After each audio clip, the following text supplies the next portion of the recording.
In a world teeming with supernatural claims, from aliens and ghosts to cryptids, religions, and other unexplained phenomena, enter Captive Desk, that offers a skeptic's perspective.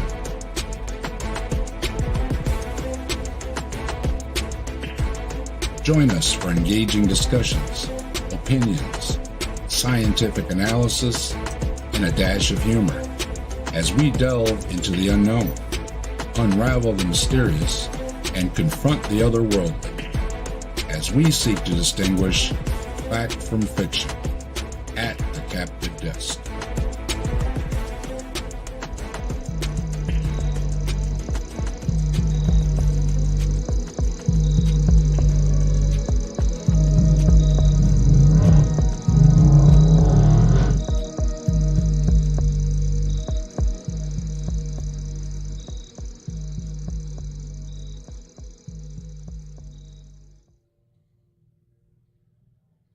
Greetings. Welcome to the Captive Desk, or as we're going to call it tonight, Saturday night at the Atheists, because I was all set to do a stream with Mike earlier and we had technical difficulties and already had everything all set up. I had this video that I already had ready, so hey, might as well go with it, right? So here we are. Sorry about the short notice. Thanks everybody that stopped by. I see Al and James and Rochelle here. Hello. Yeah, it's short notice. Let's say it's just to have a little fun. Try to revive Saturday night at the Atheist. So we'll see how it goes. Maybe we'll get a Saturday thing going and everything. So anyway, yeah, if anybody wants to join, you're welcome to join. The link is pinned. I'm going to take a look at this video. It's Evolution, a Biblical Response. It's a small channel.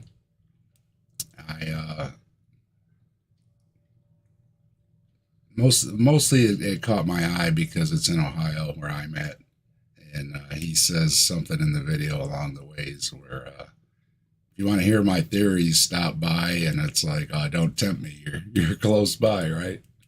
So yeah, he's a preacher. I take it at a small church, and he has some interesting ideas about things, and I had a few comments to make, and so I figure we'll take a look at it. And please, as always, don't give these folks a hard time or anything. We try to explain things, be helpful, right? Not just lash out against people. So let's not do that, right?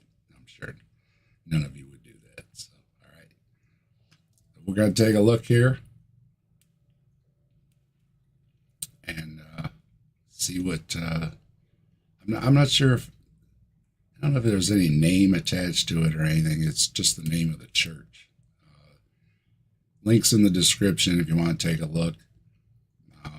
There was one little piece that I did cut out of this video because something he said I didn't think would fly with YouTube, so I cut it out. And it's irrelevant. It was just a little silly thing that he said, whatever. And yeah, so no, I'm not going to have it in my video.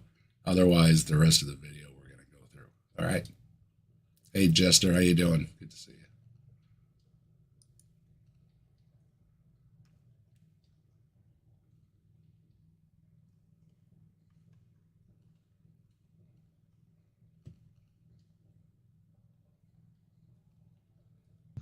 Good morning, folks.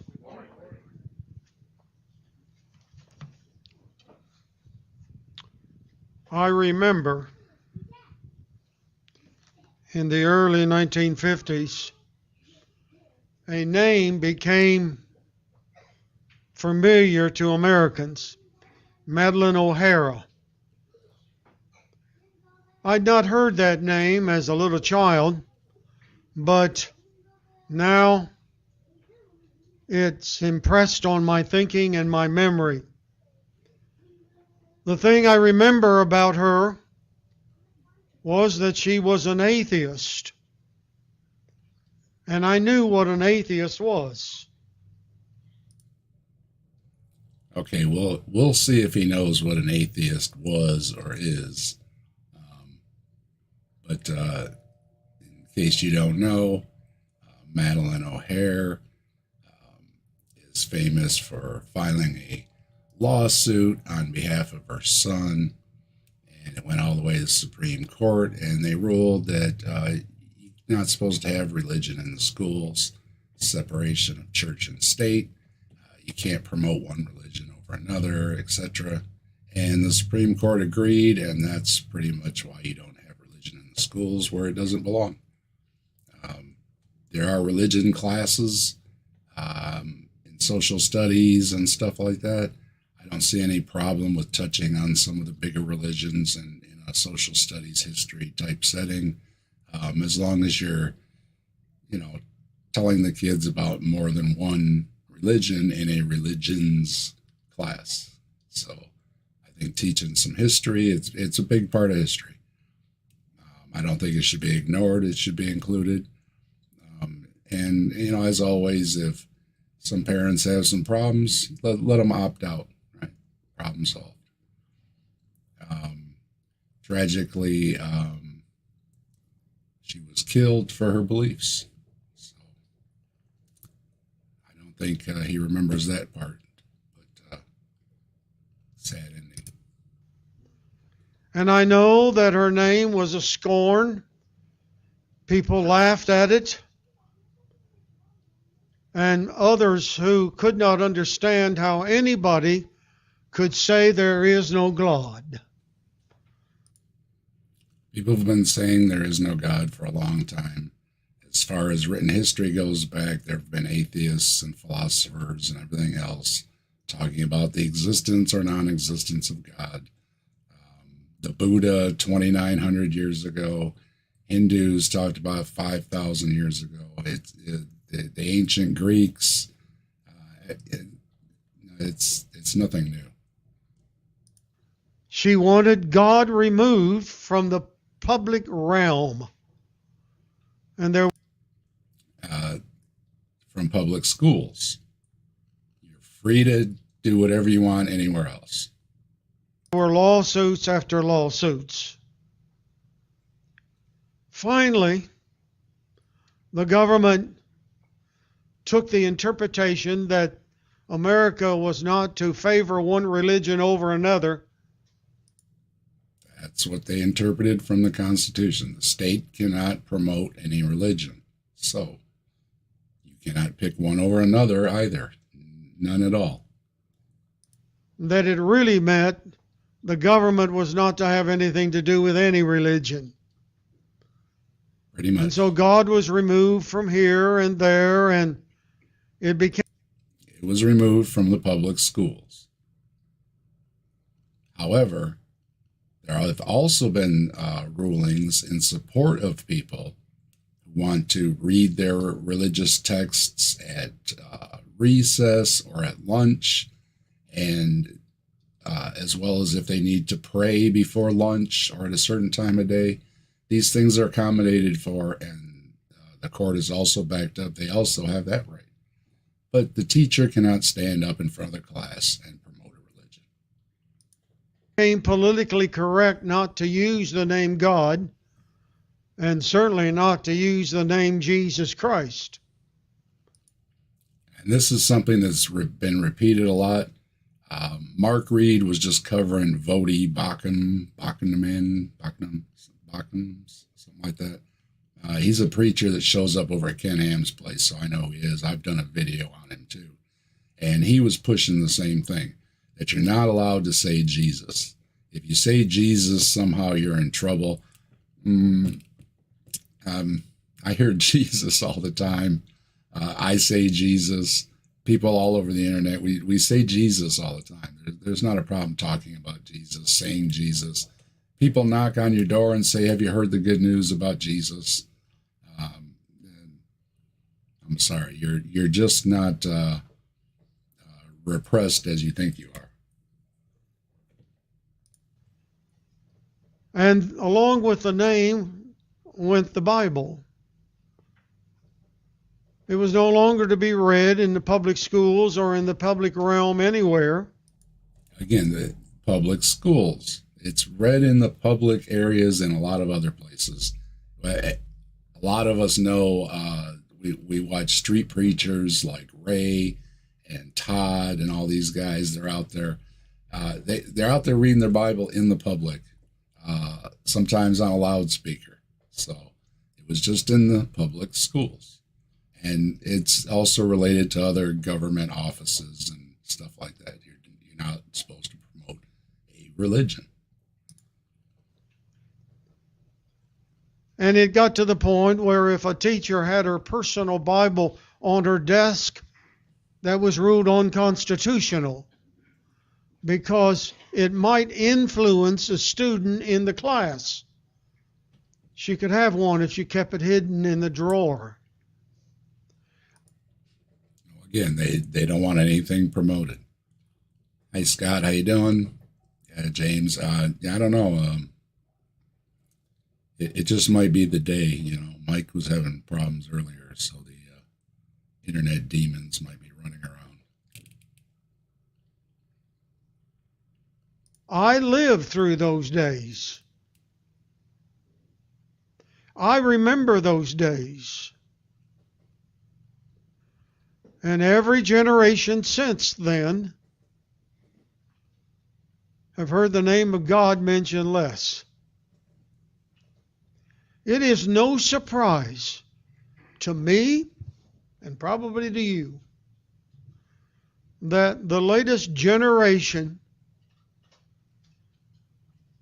some surveys will say less than 50% believe there's a God. I did look this up. Here's my note on it. Depending on the survey and how it's asked, you get in the United States about 80%, and yes, down to a low that was in one of the stories of a 49% who say they believe there is a God in an affirmative way, again, et cetera, on how they ask the questions. I'm sure a lot of you understand the surveys don't always ask the questions the same way. But they're generally, it seems, if you average it out, you still have a majority of Christians in this country. Hello, Blaster. How you doing? So again, yes, there are some that report it below 50%, but it's generally it's more like 3/4. The United States military, who for generations from the very beginning have had chaplains in the Army and the Marine Corps. And they still do. They have a lot of them. Here's something I pull up. Again, I wasn't searching real hard. I was just, looking at what consistency came up on Google, and these are some of the things that came up. 3,000 chaplains serving in the United States military.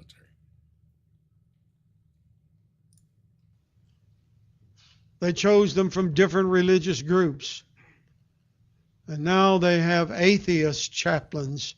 Don't ask me how that works. Hello, Native. How you doing? From what I can find, there are no atheist chaplains in the military.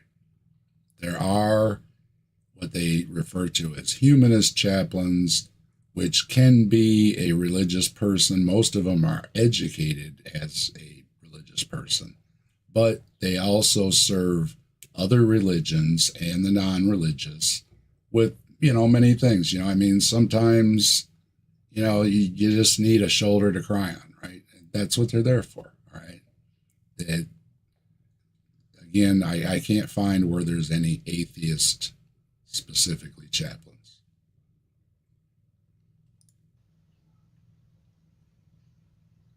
Folks, you and I are living in a generation where the younger folks don't believe there's a God.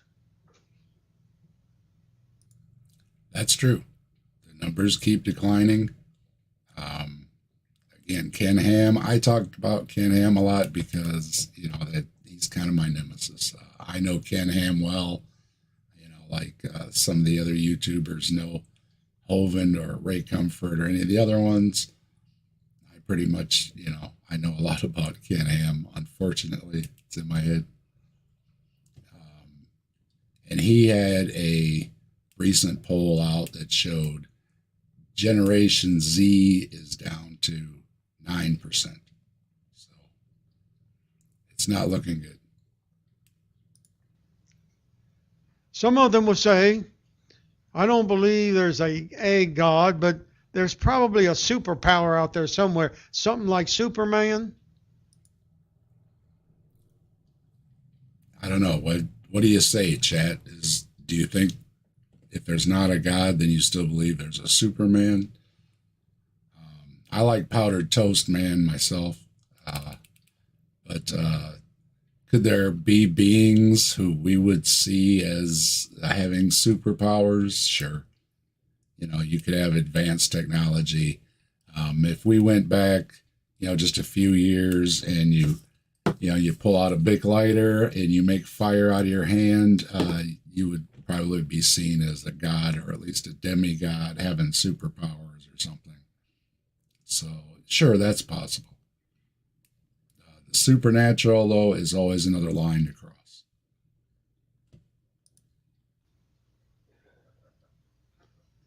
The God we're talking about is a creator God. He's all-knowing, all-powerful. He's the God of the Bible.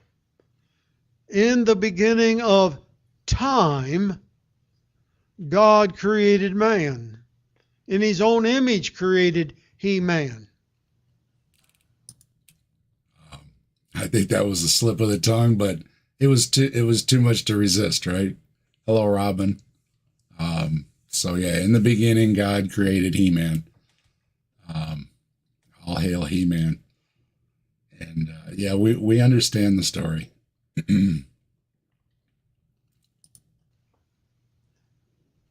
And we wonder why things change in our nation. And I would suggest strongly to you this morning that things are changing because we have more and more of our population denying that there's a God.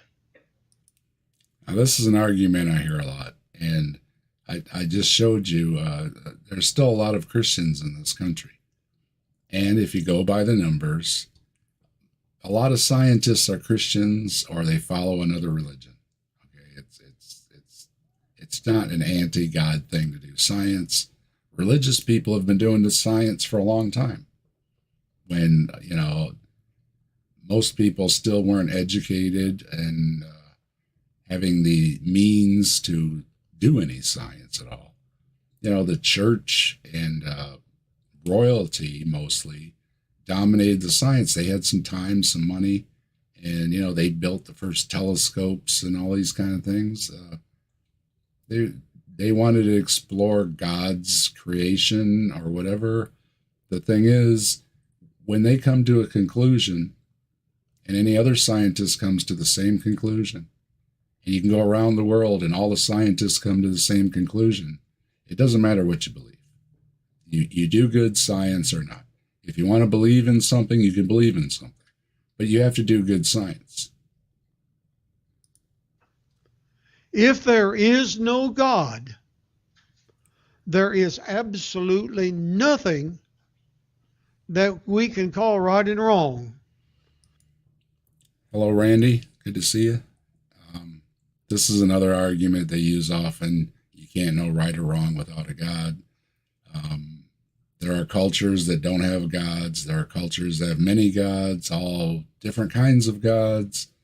And people have learned to do, basically what's right and wrong because we're a social species. Okay. We learned that we needed each other. So it was best to be good to each other, not to steal from each other, not to harm each other because we need each other. So it's instilled in us. And right and wrong is not that hard to figure out. Of course, when you get into, all the legal stuff of it. Of course, you can find all kind of laws for just about everything. But these basic things of just right and wrong, they're not that hard to figure out, and they predate your religion. Unless some men legislate it. And that's what we do. If you break the speed limit, you get a ticket. Okay, that's how it is. Who determines right and wrong? I think I would be surprised if I knew, and I do not, how many of our youngest generation believe that morality is determined by people. Because our laws are determined by people, so that's a reasonable conclusion. Good day there, Sydney. Yeah, that's how we do it. You can say that your 10 commandments are written on a rock somewhere, but how society works is we make laws, like them or not, and that's how we take care of things. So you live under them too. Your church lives under them, if that is your church in the picture. It's kind of hard to see it, the name on there, but I'm assuming that's his church. You have to live under all the rules and regulations. You have to, have insurance on your place. It has to be built to code. We all have to follow these things. So that's how society works. Yep, pretty much. I think it's right, so that makes it right. Again, that's a bad argument. One person deciding, that they can drive faster than the speed limit doesn't mean they're going to get away with it when everybody else says, hey, no, you might want to slow down through the school zone, right? Okay. So no, this is another weak argument you hear often. Well, if I just decide to do something, then it's okay. Again, that's not how society works. I would probably be surprised if I knew how many of our younger generation believe that there is no place of eternal punishment called hell. Hello, Joe. Hellfire is one of the leading reasons that people are leaving the church. It's just not popular anymore. Okay, and neither is a lot of the other things that come out of the pulpits, and they're their own worst enemy. You have to roll with the times. People don't want to hear that they're going to hell. They don't want to hear their loved ones are in hell. People know a lot more people now outside of their tribe. We know people around the world. We know people of other different beliefs and cultures and everything else. And people are looking and they're saying, hey, I don't want my neighbor to go to hell just because they don't believe. And they're seeing it more as just an awful idea. And if you go looking in the Bible, it's not really all this scary stuff that they portray. And, in early Judaism and all that and stuff, it was just, you just die. Okay. So this stuff is scare tactics. There's a famous video that rolls around the internet with a former priest or bishop or some where he pretty much says the same thing, that hell was invented to scare people, and it's really awful.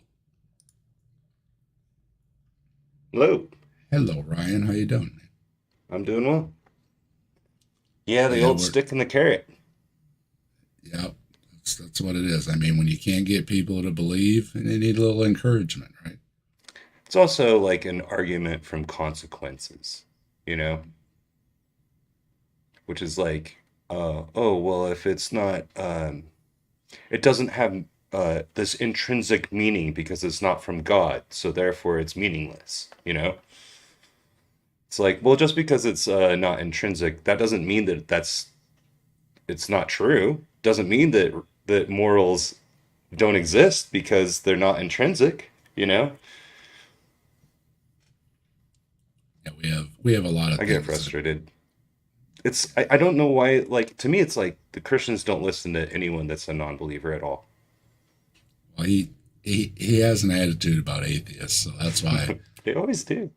Yeah, and I mean, he says he was alive through this stuff and everything. So I mean, he's got to be, about 20 years older than me, Yeah, I was gonna because say he's got to be in his 80s at least then. yeah, you're talking 1960, and I wasn't born yet. So yeah, he's got to be around 80 or something like that. So yeah, and he's got a lot of old ideas and some wrong ideas. And like I said, don't tempt me to come see you because you live here in Ohio. There was one of the exorcists too is in Ohio, and it's like, oh, don't tempt me. Oh, one of the like online exorcist guys. One of the ones that you see, yeah, one of the bigger ones that you hear about. Oh, nice. Which one? The news and everything. Oh, I'd have to look him up, but he's down by the Indiana line there somewhere. I saw, the like hate preacher Steven Anderson. Oh yeah. I saw him in the airport a few years ago. I was so tempted. He was like sitting there making a YouTube video. Someone was like sitting there with a tablet recording him. I was so tempted to just walk up and just be like, Steven, I've been waiting in the bathroom for you for at least 15 minutes. I have a flight to catch. Come on, let's make this quick. You probably have a. But then I was like, maybe I'll get kicked out of the airport. The airport's probably not the best place to troll Steven Anderson. One of my favorite saved videos is him getting tased. Whenever I hear about him or anything, and it's just like I play the tased video just to feel better. So Oh, yeah, that's right. He did get tased that one time. Yeah, he did. It's hilarious.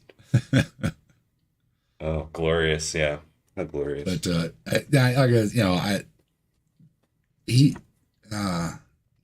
this guy doesn't seem like a hate preacher. He just has some of the what you might call dog whistles or something in there and stuff. Yeah. And again, I'm not trying to start any trouble for this elderly gentleman.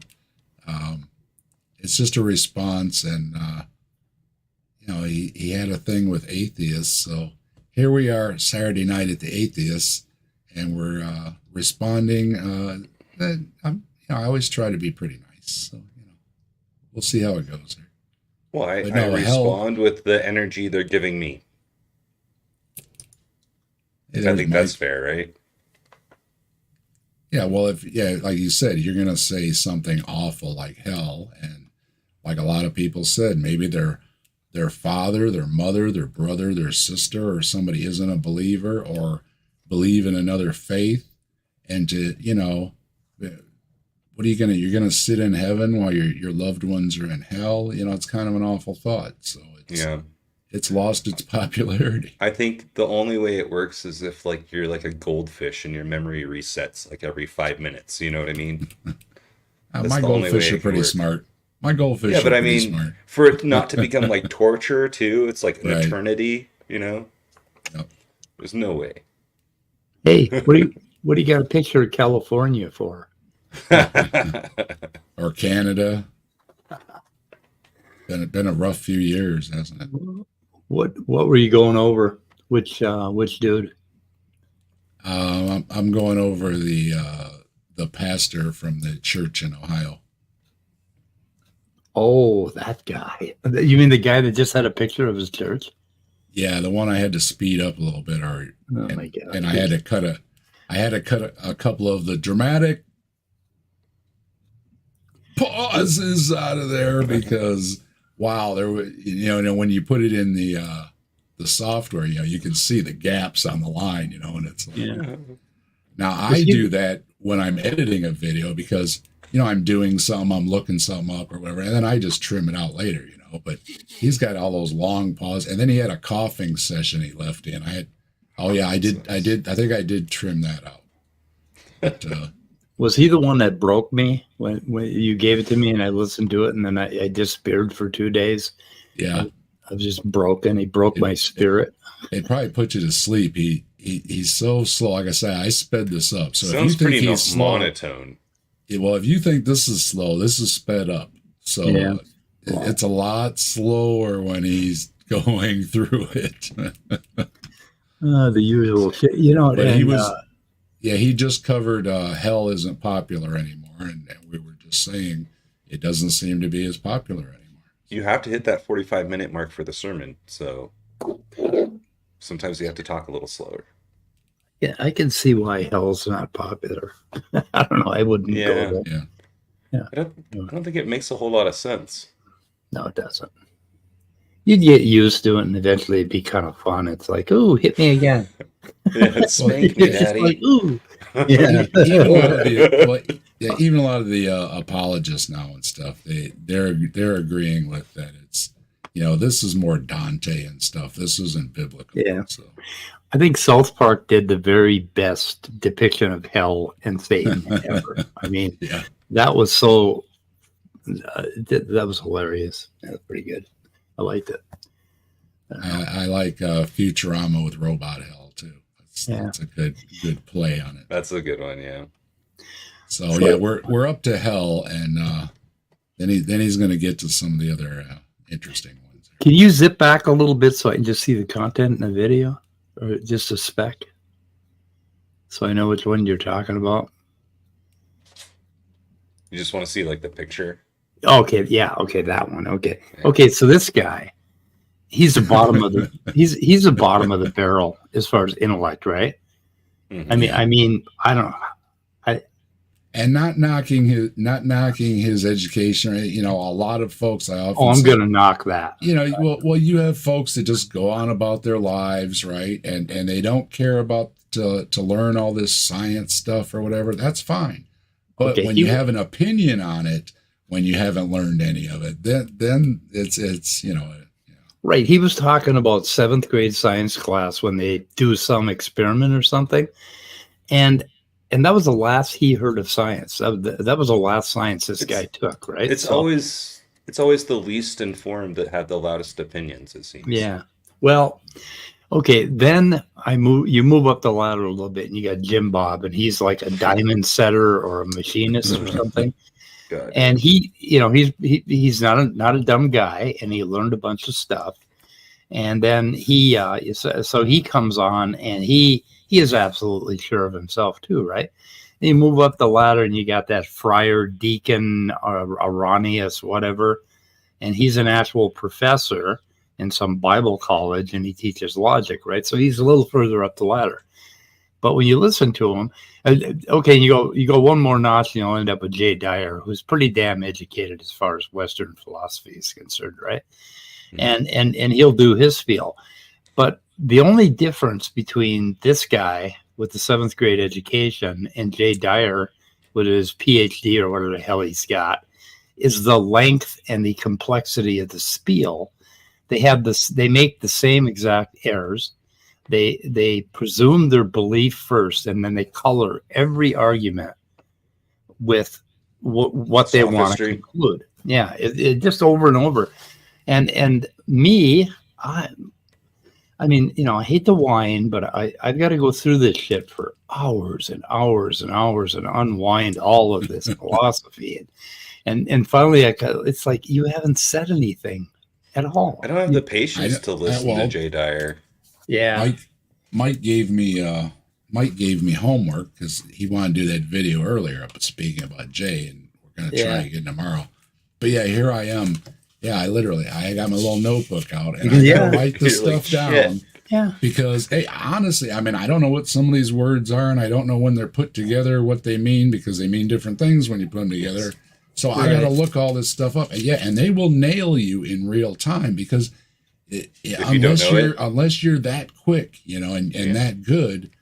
Oh, you said one word wrong, this, that, and it's like, well, gee whiz, dude, give me a minute to Google what this. I'll give you every last word so. The non-believers are always expected to be able to explain everything and know everything. Right. And every word has to be perfect. Yeah. Yeah. And the thing is, like, how do you account for morality? So, okay, so now we're going to start on a topic that's going to take an encyclopedia. He's going to come up to that too here. Yeah. What's up? Otangelo's here. I don't think it's that complicated. Aunt Jer's here.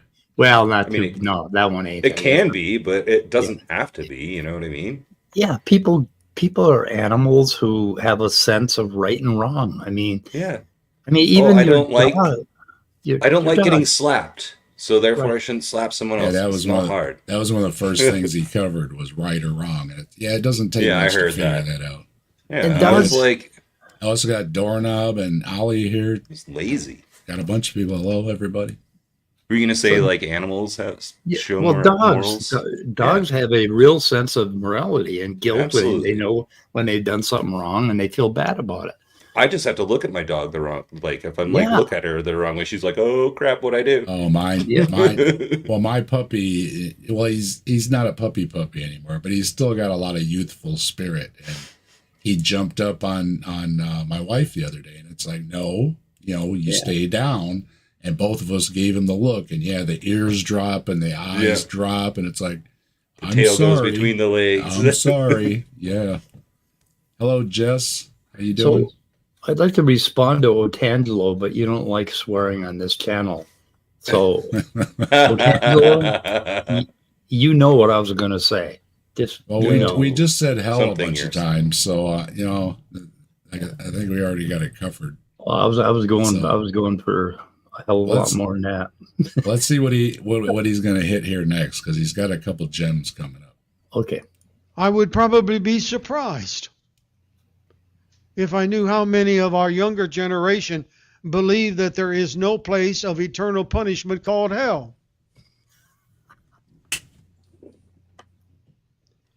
God calls these folks fools.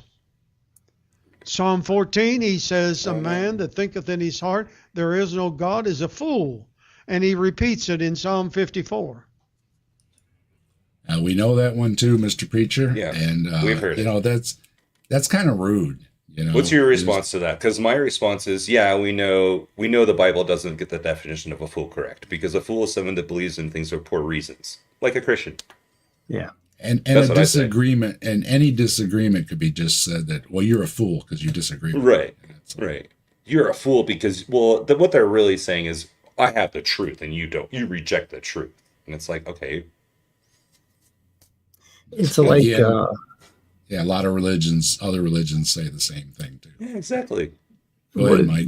what is that fairy tale about? The guys running around, the sky is falling, the sky is falling. But Yeah. so I mean, he's pissed off because fewer people believe in hell. That there isn't this eternal damnation. Fewer and fewer people are believing this crazy stuff that drives some people to horrible depression and guilt all of their lives, and even sometimes suicide. I mean, it's just a horrible way to live your life. To think that if I think a bad thought, I'm going to roast in hell eternally. My wife, my wife's dad used her dad's side is Catholic and her mom's side is Baptist. I had to deprogram all that guilt out of her for that was the one. My wife wasn't really raised seriously religious or anything stuff, but one of the lingering things she had, even though she was, at best, maybe a little bit of a believer at one time, was the fear of hell. That's the one that always seems to wander. Wow.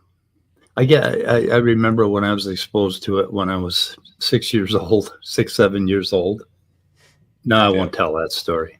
But anyway, my big thing was my auntie Pauline, or not Pauline, which one died? One of my aunties died, and I was afraid they were up there watching me at night.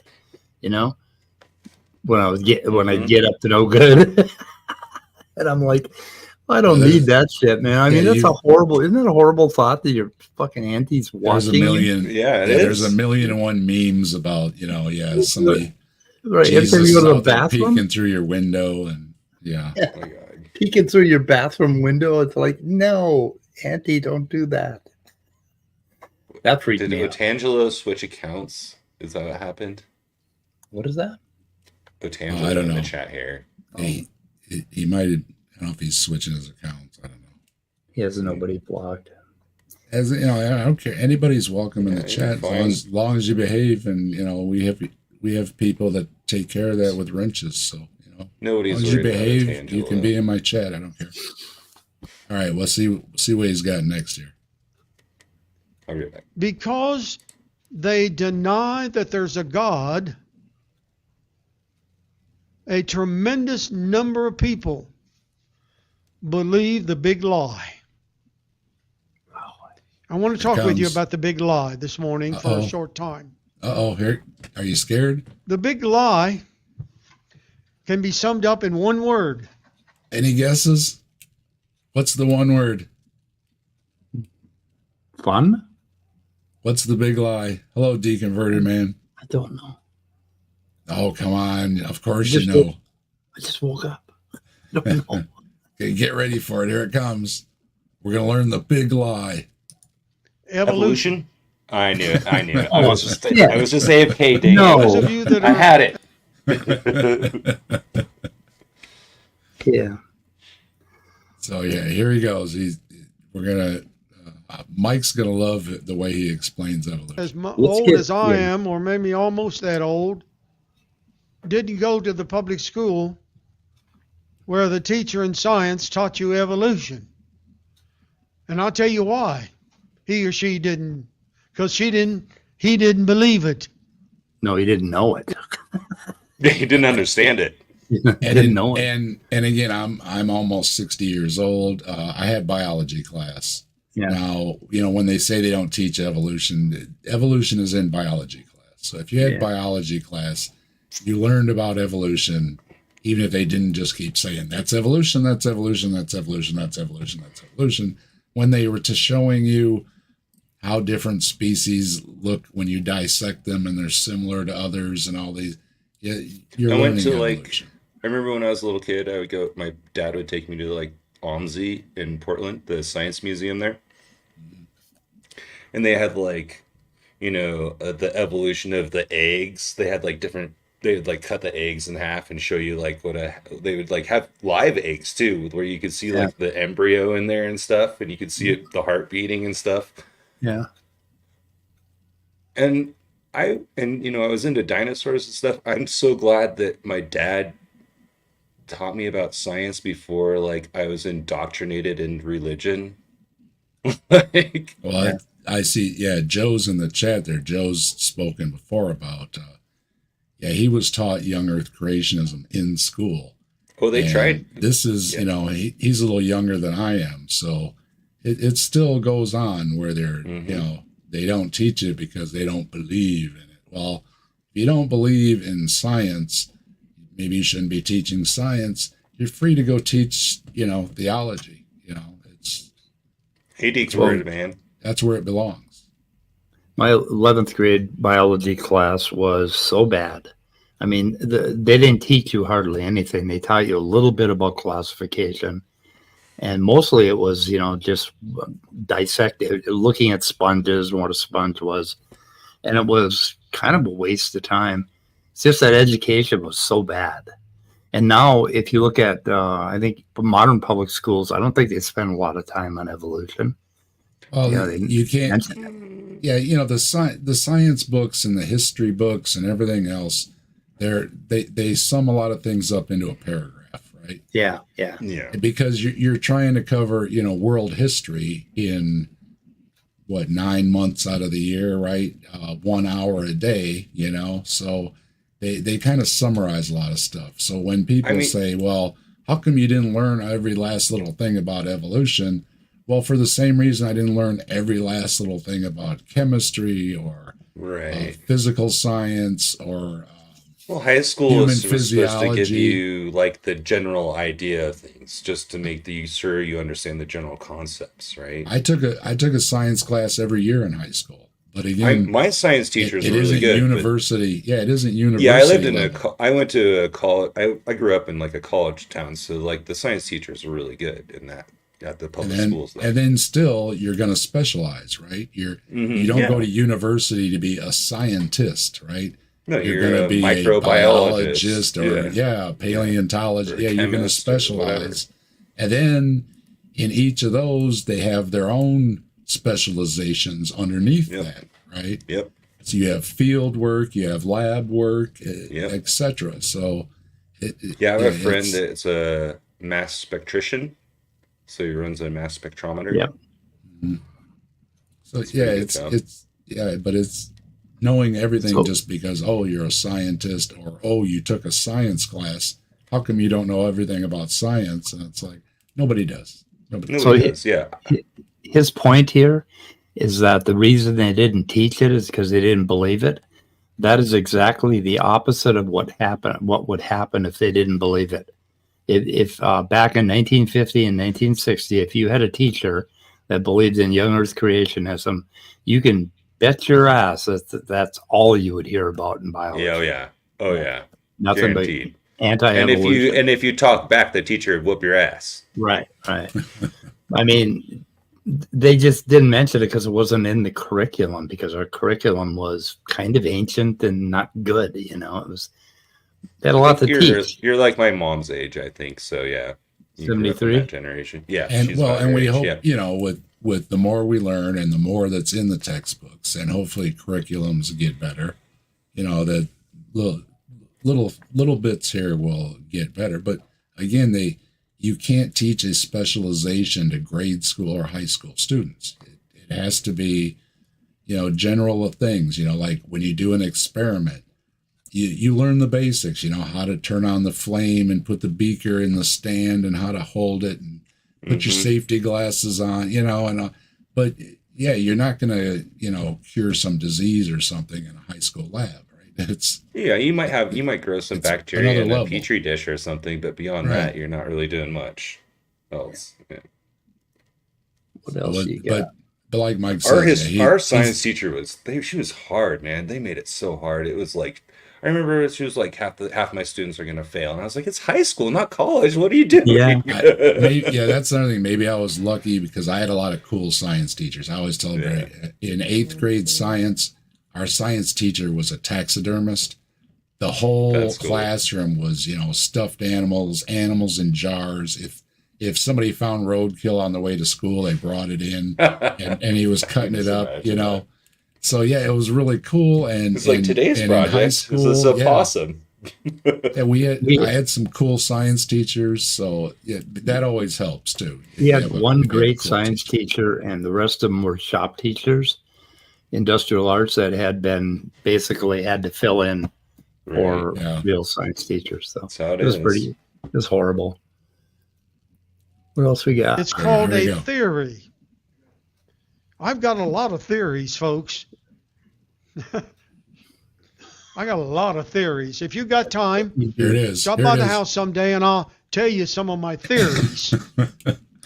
That's where he's 9/11. tempting me. That's where he's tempting me because he's nearby. Stop by, I'll tell you my theories. The grassy knoll. Now, of course, I can't resist because this is a classic when they say it's just a theory. In science, it is a scientific theory. It has its own definition. It is 2 words, scientific theory. All right, this is different from a layman's definition of just 1 word, theory. So you're going to get mocked on this one. I'm not going to, call you names or anything, but this is the lamest, weakest, oldest thing that if you're going to, like Mike said, you have to get past some grade school science to some basic terminology before you say it's just a theory. Oh yeah, it's a confession of how little they know. And I was thinking about the ones where they were throwing people off a cliff or whatever, saying it's just a theory, right? I was nice. I was nice when I chose this meme, okay? Mm-hmm. But Dave, what scientific method did you use to get to the theory? Yeah. Okay. I have a Ken Ham one too, where he's dangling over the cliff by his knuckles, right? Just a theory. It's just a theory. Don't worry, right? But yeah, I try to be nice. Okay, Please, Oh, that reminds me. I saw a don't Ken see me Ham as an post. angry atheist. I was considerate enough to go with the humorous one rather than maybe the one that's a little distasteful. Okay. I saw a Ken Ham post that was saying we could save a lot of money if we stopped spending millions of dollars on studying evolution. Yeah. And someone was like, "Didn't you build like $100 million theme park boat?" Yeah. Like, what? And you got to add up everything else because since then he's added a bunch of more buildings, right? And million here, 10 million there. He's building or co-building a hotel. So again, local businesses aren't going to get money from that. He's going to have his own hotel. He bought that other building to put his school in, and they're Oh, going of to put course, yeah. offices and everything in there. And I think that was like 10 million or whatever it was Sweet. for that building. So They have like yeah, an actual public or like a private school there now. he bumped it up to K through 12, and they had a class picture up recently. You can go to Yeah, it Answers in reminds me of Genesis and see. Doug Wilson, right? From Moscow, Idaho. Well, He's like the evangel. biggest He's like a. Go ahead. the biggest problem is he's got the new stooge Martin Niles. Okay, Hmm. he gave Martin Niles $150 million budget. Part of this whole deal with the new building is they're going to have their own media center. So they're going to have like top-notch quality videos, sound, and everything else. Fucking insane, dude. And it's going to be, in Ken Ham's own words, social issues because they've already answered all the questions, right? That's going to go over well. So they're not going to keep making videos on how many animals are on Noah's Ark because we've already done that. So the direction is going to be what everybody I think knows what Ken Ham's social issues are. They're all awful against people, and we don't It's really going to want to be. get into that right I don't now. like the But gays. Mark Niles is he may be worse than Ken Ham, and he's basically his successor because Ken Ham was basically, in his own words, saying, "Hey, I'm a great grandfather, right? There needs to be somebody to pass the reins to, and that's going to be the guy. So watch out." And they're having an influence on an amazing amount of people, even people that aren't crazy Christians. They're believing that things are happening in the schools to their children that aren't really happening. And then they get their children home and they question their children on it. And I don't know if you've ever questioned a 13-year-old, but they'll say any goddamn thing just to get you off their back.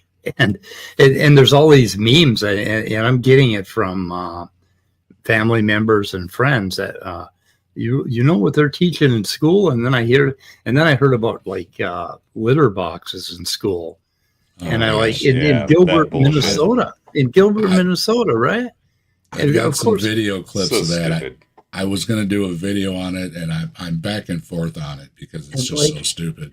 I mean, I had to sit them down and actually get them like, okay, what is your real evidence for this? And it all fell apart. But I mean, people are talking about it. Literally, the evidence is they heard it from somebody's brothers, cousins, sister-in-laws, blogs, something. That is literally what they say. Even one of the politicians they got on camera, I don't remember if it was DeSantis or one of them anyways. Yeah.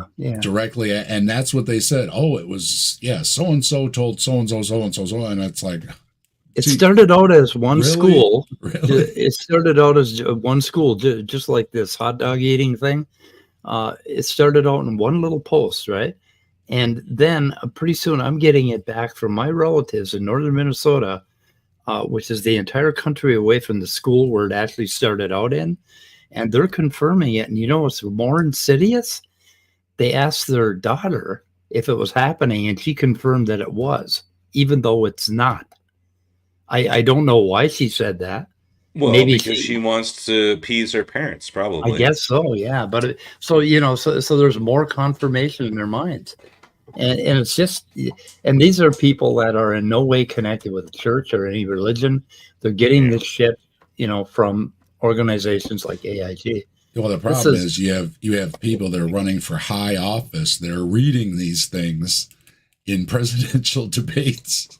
Yeah. And They're eating the like their cats and truth dogs. yes, that's the problem. It's like, oh yeah, but yeah. So this is always a gem.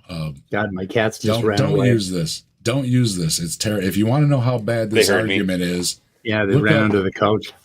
look up how many memes there are about this, okay, and catch the hint, okay. No kidding. Evolution's a theory.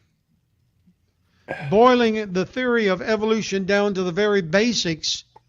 Okay, hold your Yeah, don't breath, do Mike. that. Hey, Don't do that.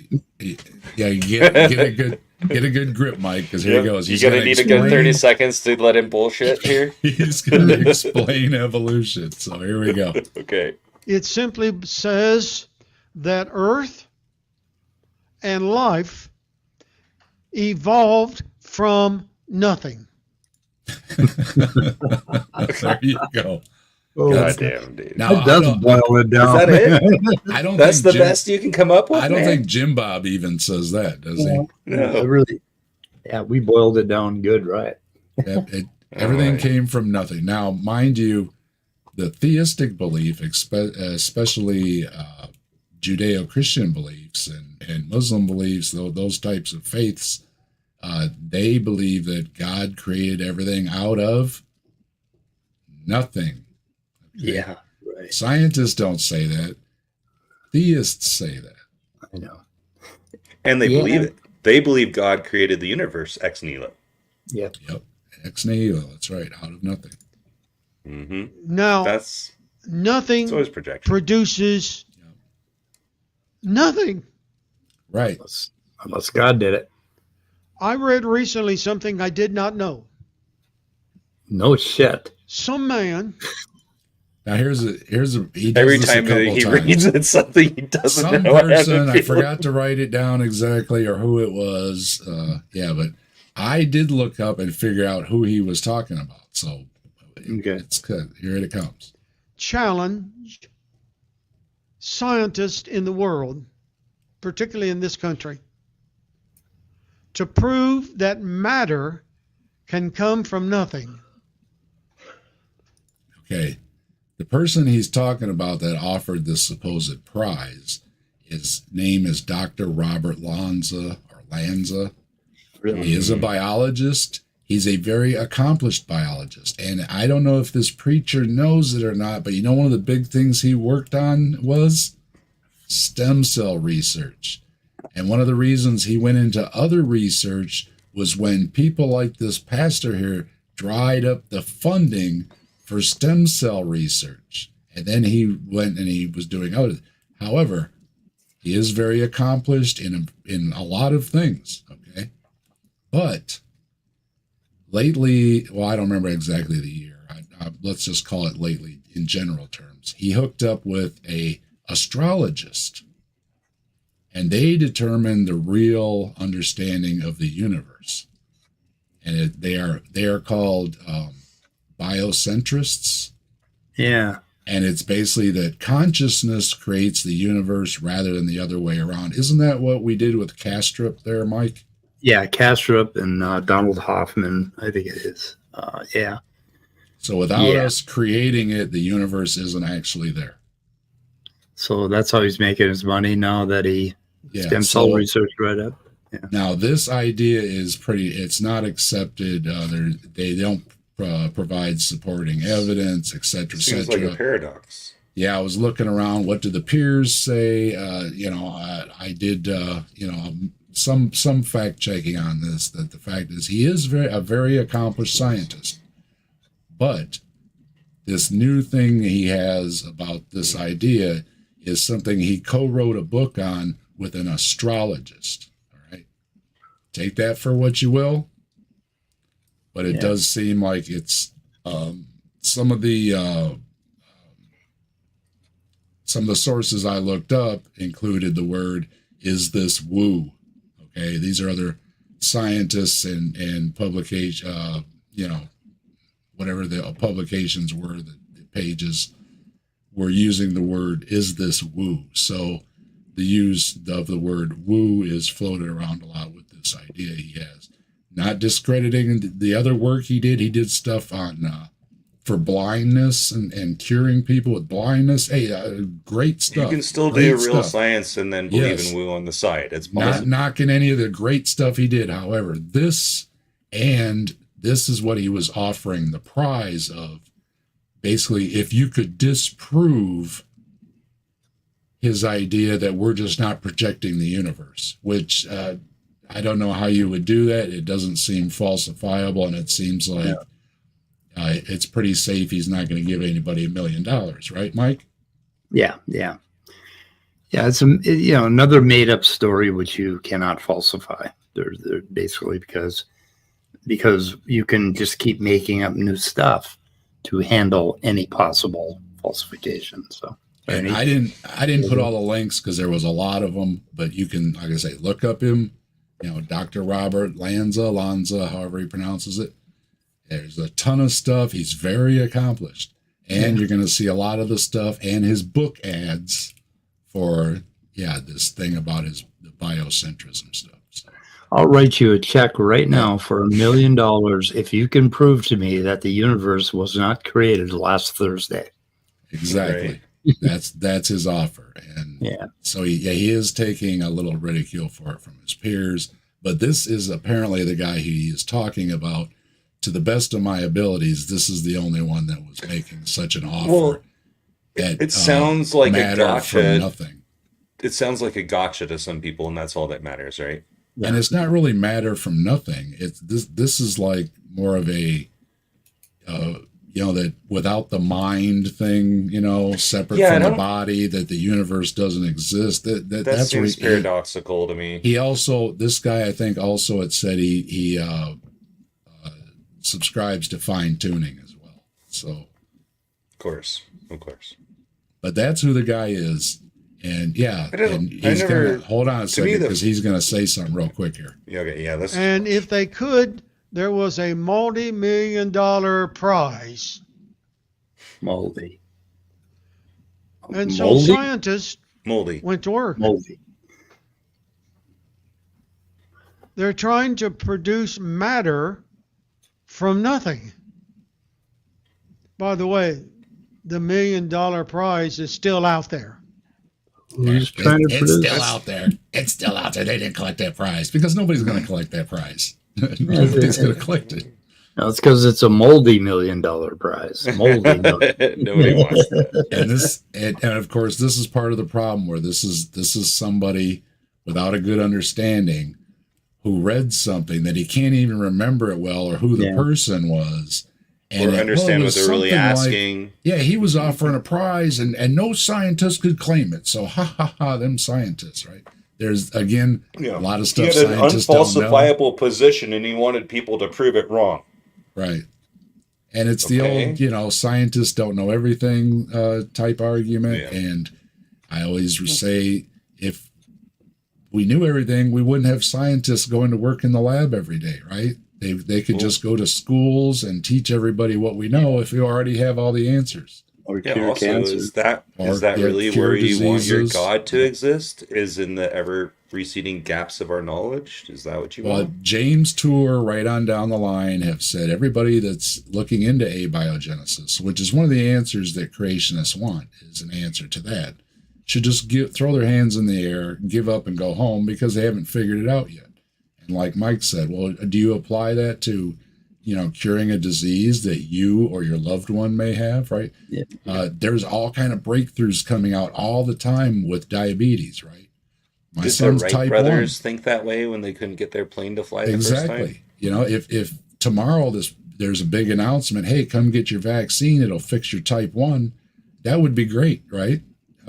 Hell yeah. So they shouldn't throw their hands in the air and go home today. Okay, a lot of these things are literally right around the corner. They're working on an Alzheimer vaccine. Okay, don't we want that? I want that.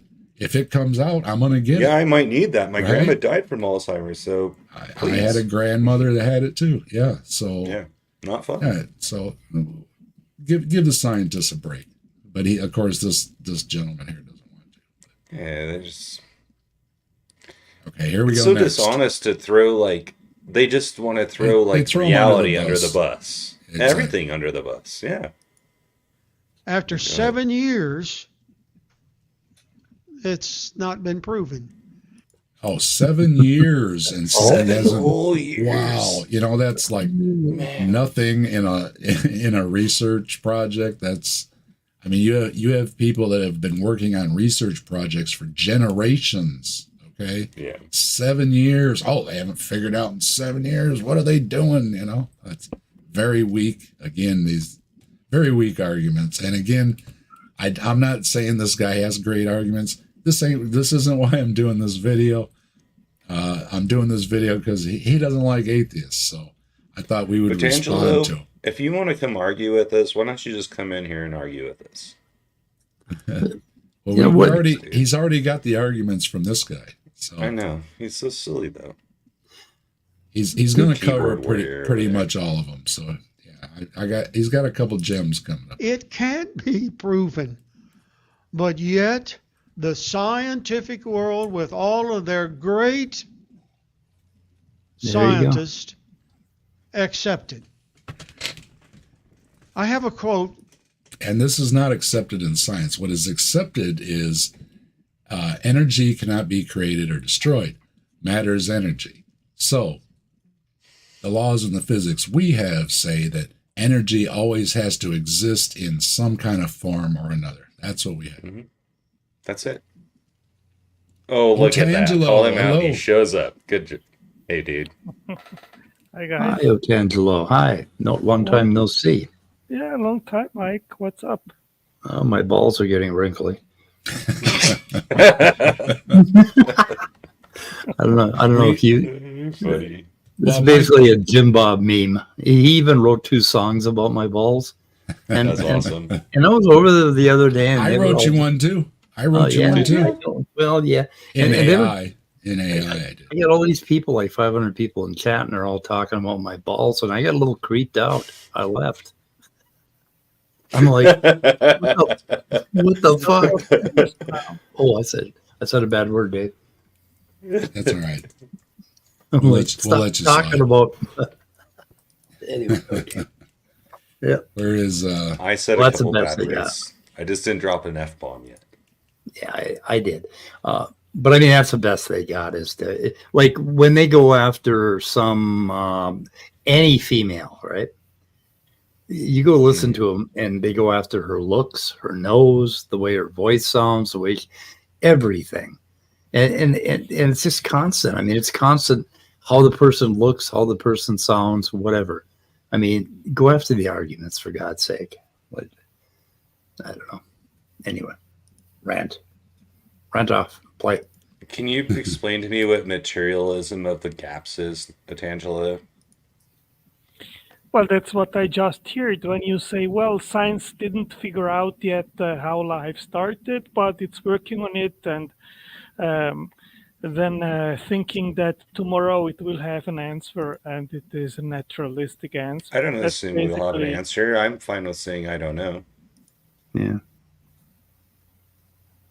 Yeah, but implicitly it's usually means that the answer will be naturalistic and not theistic. Well, until you can demonstrate that something's supernatural, then the natural world is all we have, as far as I'm concerned. I've said many times, if you can provide some kind of method to demonstrate other things that the scientific method doesn't cover, I think everybody would welcome that, including scientists. Sure, not a problem. Otangelo is the reliable method. So, Otangelo, if you came home and one of your windows was smashed open and your entire house had been ransacked and you had no idea how that happened, would you not employ materialism of the gaps to figure out what happened? Well, I would certainly think that someone broke into my home and stole my house, right? Right. And that's materialism of the gaps, man. No, that's not materialism. No, it is, because you have good reasons to make a logical, plausible inference that someone went into your house, and I think that is a good example that what is points to the cause, right? So if we look around us in the natural world, and we see codes and languages and machines in cells, then this is pretty good evidence that points to an intelligent creator, in my book. Yeah, you lost me there. Yeah, you lost. Yeah, that's where we part ways. But when you said, yeah, you have good reason to believe, that's what we have on evolution, good reason to believe, because we know all the little subtle steps in between. Like, that somebody could have smashed your window, climbed in through the window, ransacked your house trying to rob it. And that's good reasoning. Okay, that's the same thing we apply to evolution, because we know all the little steps and we can verify them experimentally in lab today. We know about mutations and populations and all of that. And that's why we believe in evolution. There's no gap filling by just making stuff up. That isn't what we're doing. We're very carefully working out mechanism. Anyway. Well, I mean, oh no. You can believe that in regards to biodiversity. You cannot apply evolution to the origin of life, to the origin of the universe, to its fine-tuning, to the laws of physics. No, because that ain't evolution. Gaps, right? It's a different field. Those are other things. Well, real quick. We are talking between naturalism and theism, right? So you have to have a good explanation in regards of all relevant phenomena in regards of the natural world, not only about biodiversity. We're gonna touch on some of that, but real quick, I wanted to share something here. Oh, Speedy. Can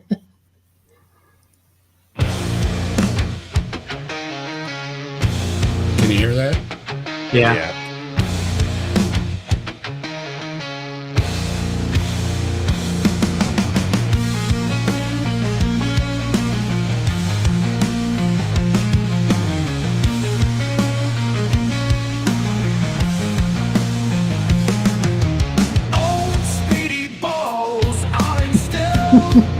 Wisdom.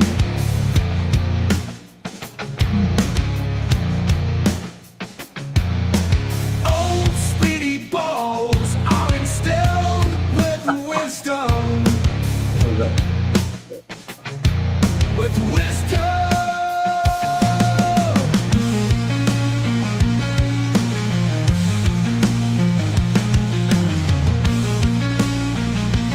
You gotta send this to Jim Bob. Old speedy balls are instilled with wisdom. Old speedy balls are instilled with wisdom. Okay, pretty cool. Yeah, it's fun to play. You can go to Suno and play around with it. You get a couple free credits a day. I got a couple other ones made. It's kind of fun to play with.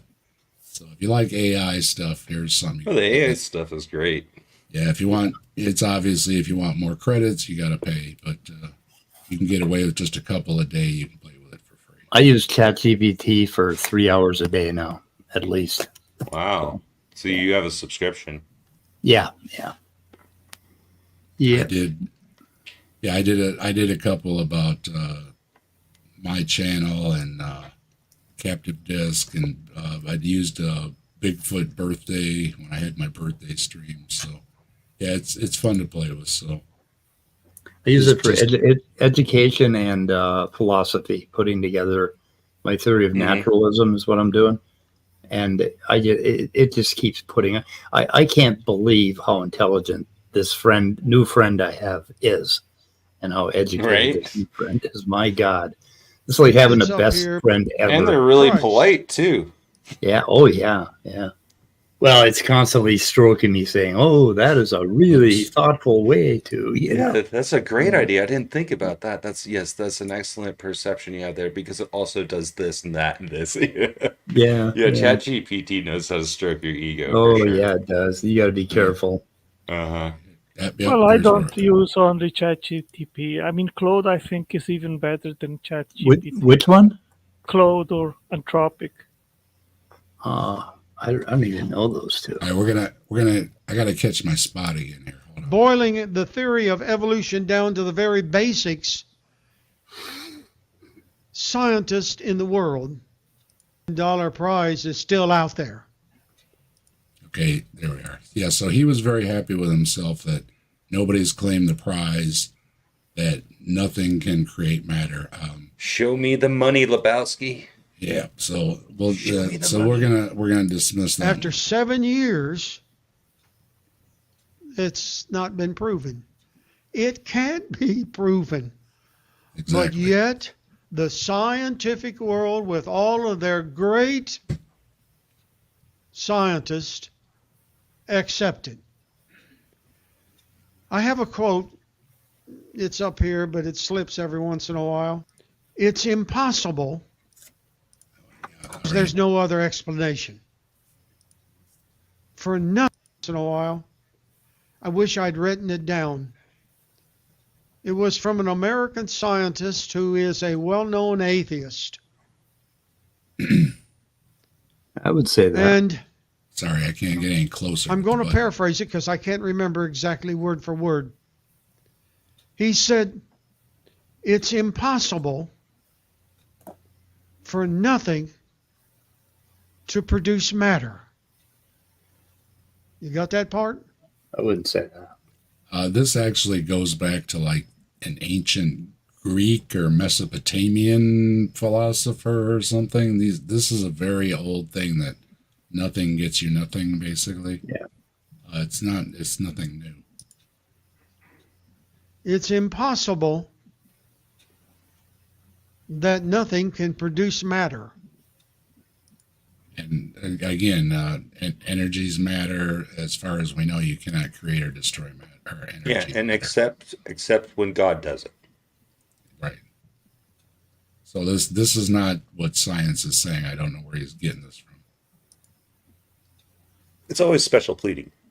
But I believe it. Because there's no other explanation. What's he really saying? I'm not going to believe there's a God, so forget that one. It's out. Yep. This again, as I said earlier, plenty of scientists believe in God. It is a bad argument to say because you believe in God that you can't do good science. What do you think, Otangelo? If you believe in God, can you still do good science? Absolutely. All right, we'll agree on this one. And Mr. Pastor, you're setting up a straw man. It's just not true. One of my very first videos I ever did on my channel, in fact, number 2 video I ever did on my channel, was talking with Adam, who worked in Israel at the university, a very holy land, a lot of religious people. He worked with a lot of religious people. And they were discussing, I think it was something to do with nuclear physics. They weren't talking about God. They were talking about nuclear physics. They were trying to figure out some nuclear physics experiments. And they all worked together just fine doing their science. It doesn't come in because you believe something different that you can't do good science, or you can't work in a laboratory in a university and do science. It's a bad argument. Or that if there isn't a God, therefore we can't understand reality. That doesn't follow either. Either if there's a God or not, you can still do science, it seems, anyways. One is not correlated with the other, so... Well, right, that's what we're saying. I hear that a lot, though, that is like, well, how can you trust your reasoning if God doesn't exist? And it's like, well, because it correlates with reality. That's how I know. Same thing if we're a brain in a vat, we're a brain in a vat. We have to deal with what the rules are for the brain in the vat. Yeah, you have to be practical. It's the same thing. Yeah.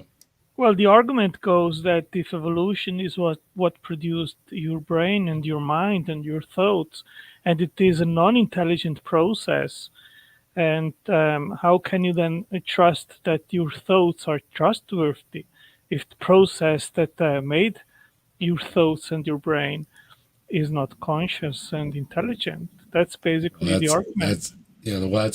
That's why we go to a consensus. If everybody agrees there's an apple on the table, then we tend to accept the reality that there's an apple on the table.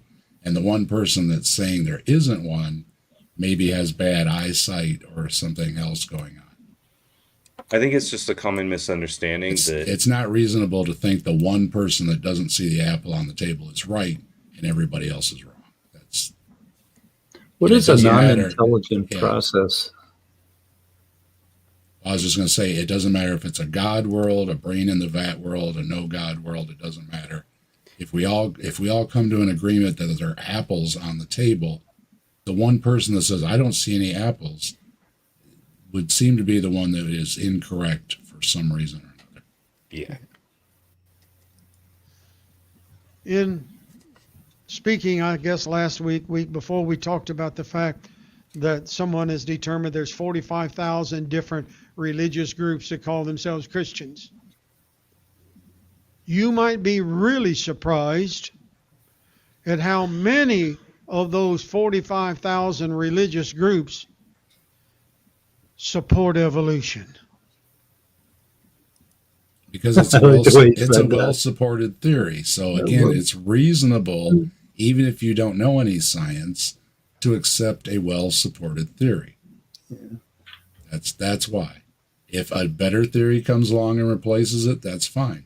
But what we have is a lot of scientific theories. And like we were kidding around earlier, gravity is a scientific theory. Do you deny gravity? Except for Jim Bob, most people don't deny gravity, right? Right, Jim Bob does. So it's reasonable to when the scientists say you're going to fall down. Okay, germ theory, atomic theory, yeah, makes your computer work, right? Yeah. So hello, BS. It's good to see you. And Sandals, hello. A lot of folks Lewis? Joining in Again. Second time I ran into that guy today, which is fine. All right. And, I like and something Tangelo said about the watchmaker. That's going to be coming up too here, I think. So here we go. How can you believe that Jesus Christ is the Son of God when there isn't any God? That don't make any sense to me. I don't know what you're talking about, sir. No. If you believe Jesus is the Son of God, then you believe in God. If you don't believe in Jesus or God, then you don't believe in him. It's just, I don't understand. I'm fine with Jesus being some dude that was like crazy. Sure. That's cool. Yeah. Or he could have been a great guy. I often say, maybe he was awesome.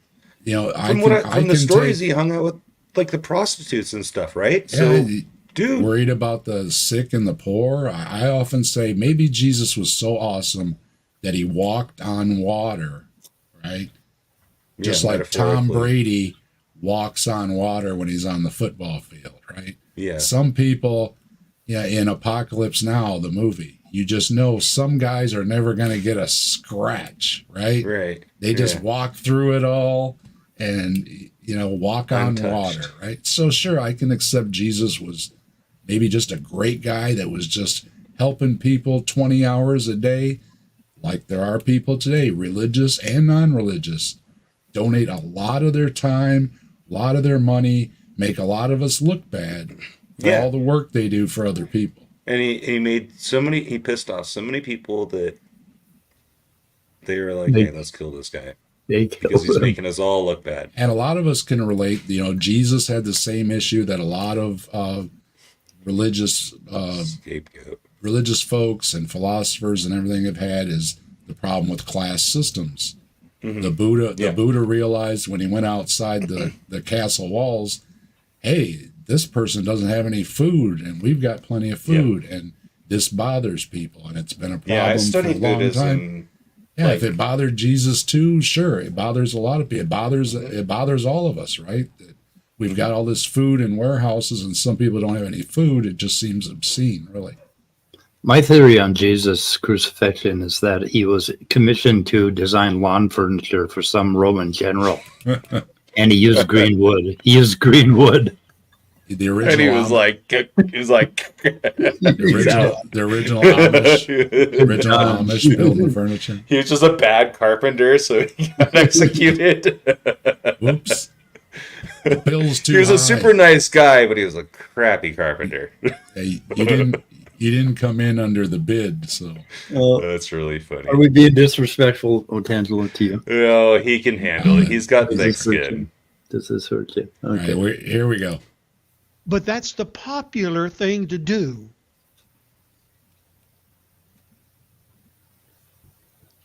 Let's take a few minutes this morning. Excuse me, my voice. I didn't get That all was the a pauses. pause. I didn't get all the pauses. Sorry, there was I too want to talk many. about the fact that there are some major consequences to believing in the theory of evolution. Oh no. All right, now here we go. All right, you got your bingo cards ready? Yeah, what are they? Oh yeah, I do. Here they come. Major consequences. Major. One of the theories of evolution is that man is the result of gaseous material in the universe met some other gaseous material in the universe, and we have the big bump. Gaseous material? And the Oh my God. result Oh, that was the of big that boom. big Wait, it bump, gets better. by the The way, big that's boom. not scientific. That's Fenton Morgan. As a Wow. result of that cartoonish combination of or him. whatever, we have a cell. From gaseous material. Yeah. Wow, Two did gas he- butts. There were two gas booties, and they hit each other, and then we got a cell in between them. Mhm. Yeah, that's some That's what I bits heard. and pieces there. He's got a little of this and a little of that, and he mushed Oh, it yeah. all together. And He's hilarious. Otangelo, was that pretty bad? That some gaseous things came together and made a cell? Yeah, Yeah. that So, wasn't. look, we're going to get Otangelo agreeing with us. This is going to be a historic evening. Okay, Yeah. we have Otangelo agreeing that these are some bad arguments. All right, we don't have to Yeah. agree with Otangelo, but we can agree these are some bad arguments, right? Yeah, I agree All with right. you. All right. Okay, good. Let's see. He's got some more coming up. We'll see if we stay in agreement. Remember in science you learned about the cell and the center of it. And that's the beginning of human life. Center of it. Again, the gaseous things, and then the first The cells. center of the cell is the beginning of life. Well, You and the haven't heard first that one cells were, before? yeah, by science. That was like the nucleus? Like, is that what you're Yeah, talking about? The Like, first cells were very simple. Mike was trying to explain it the other day. yeah, they're not even what that- we imagine today. Yeah, you don't need all the stuff in the cell that they have today. You can just have, what is it, the lipid?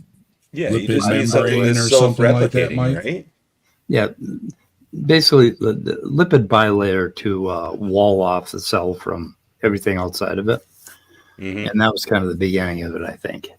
Mhm. But it didn't necessarily have to be a lipid bilayer. It could have been some geological structure or a number of other things.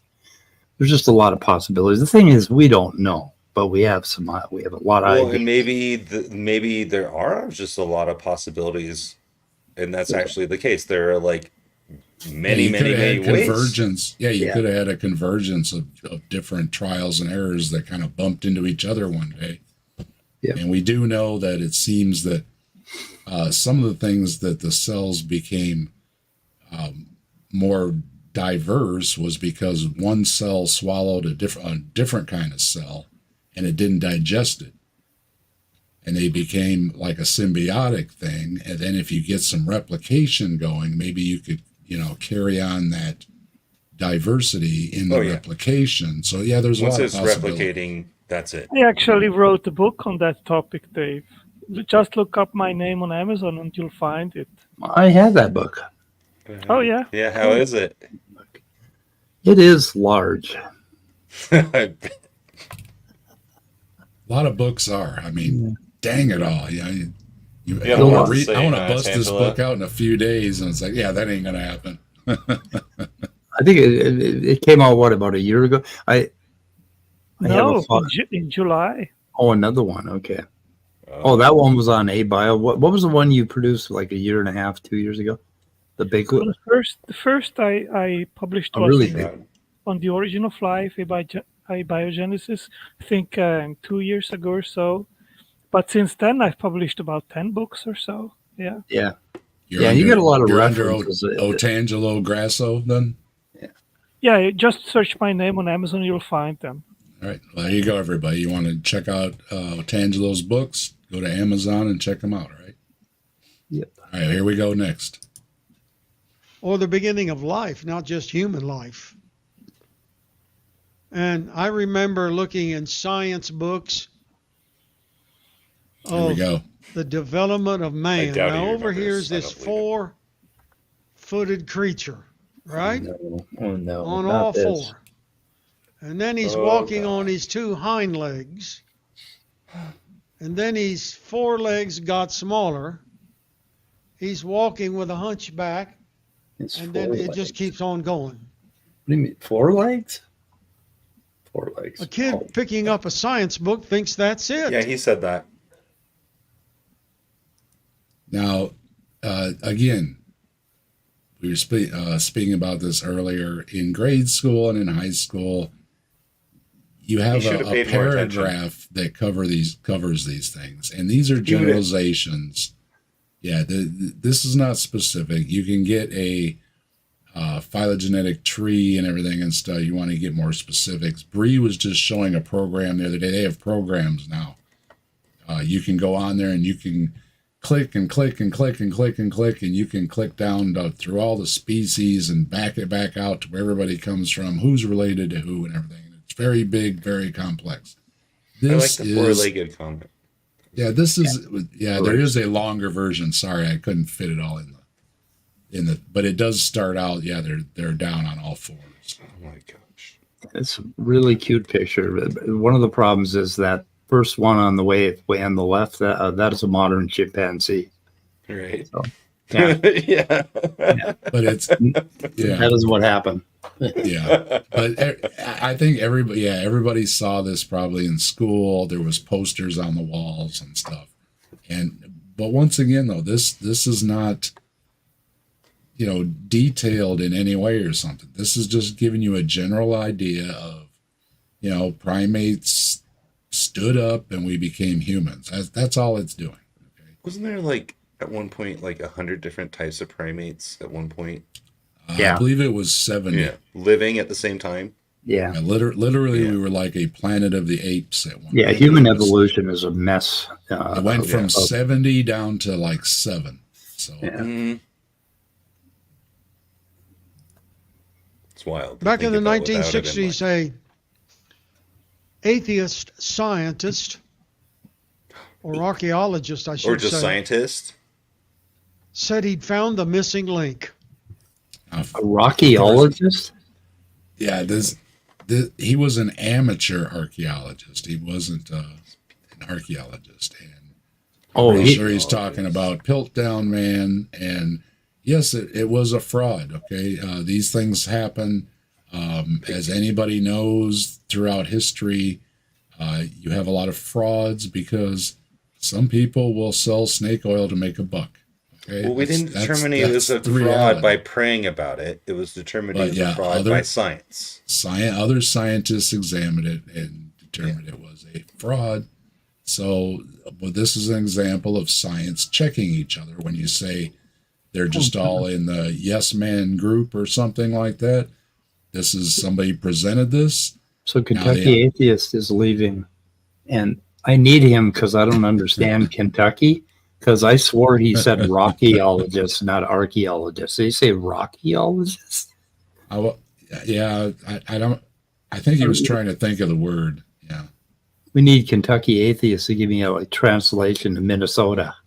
Minnesota. Yeah. Okay. You check out Kentucky Atheist tomorrow.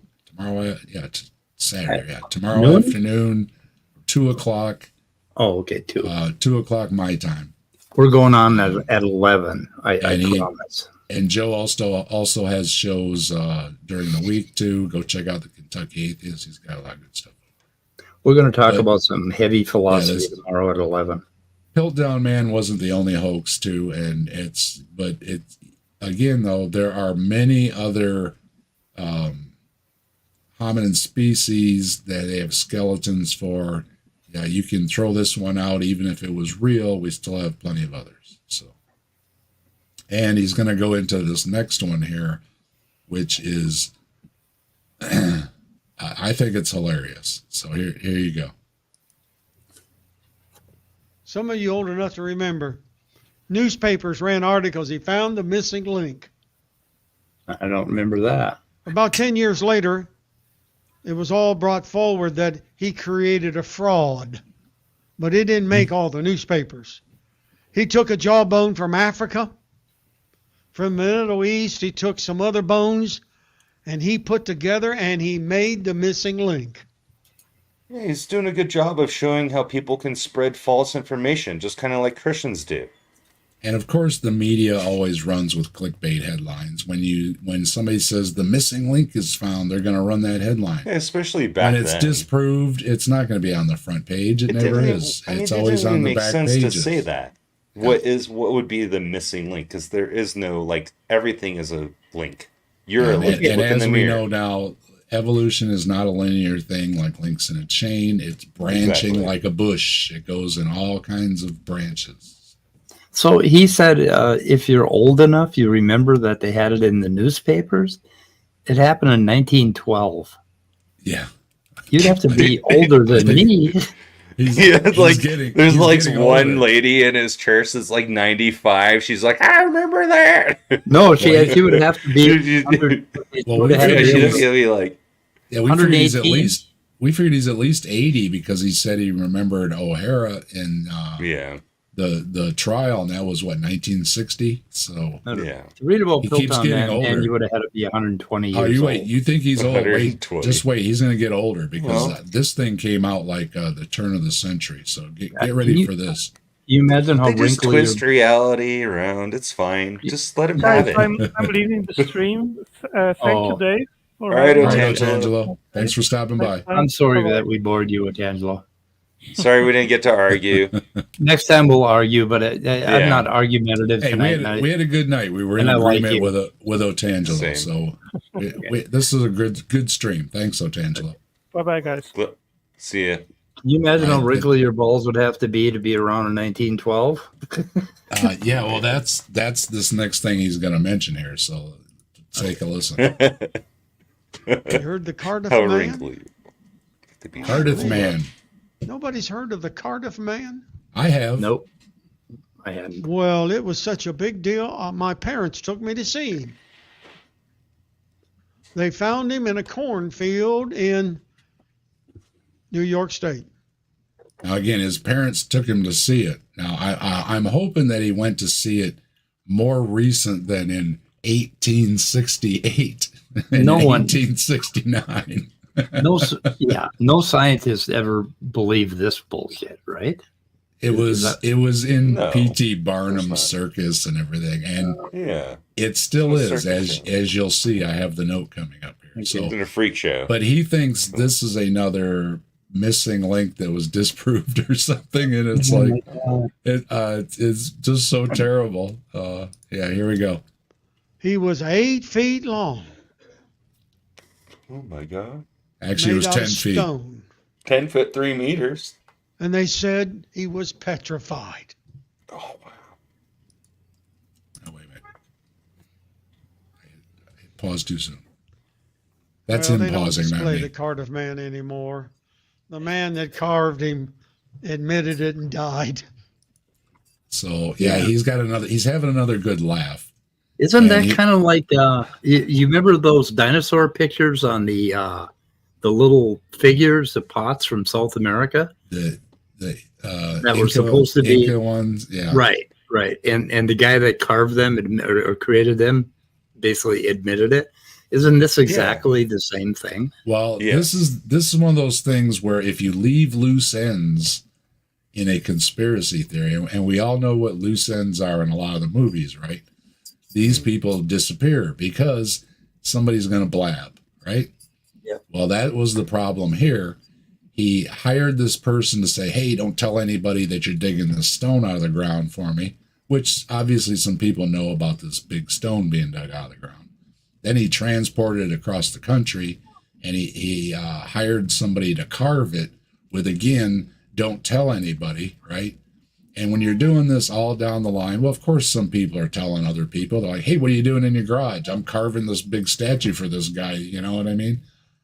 So, and then he's also incorrect that it's not displayed anymore. It is still displayed. Seems, I think, what was it? I think the original is in the Farmers Museum in New York, and there was a copy made, and that is still in the P.T. Barnum Museum type thing that they have in Farmington Hills, Michigan.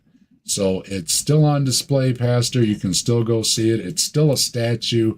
It was never, ever deemed petrified or anything else other than folks like P.T. Barnum, who would keep you behind a rope so you could never get quite close enough to actually see it good or test it or anything else.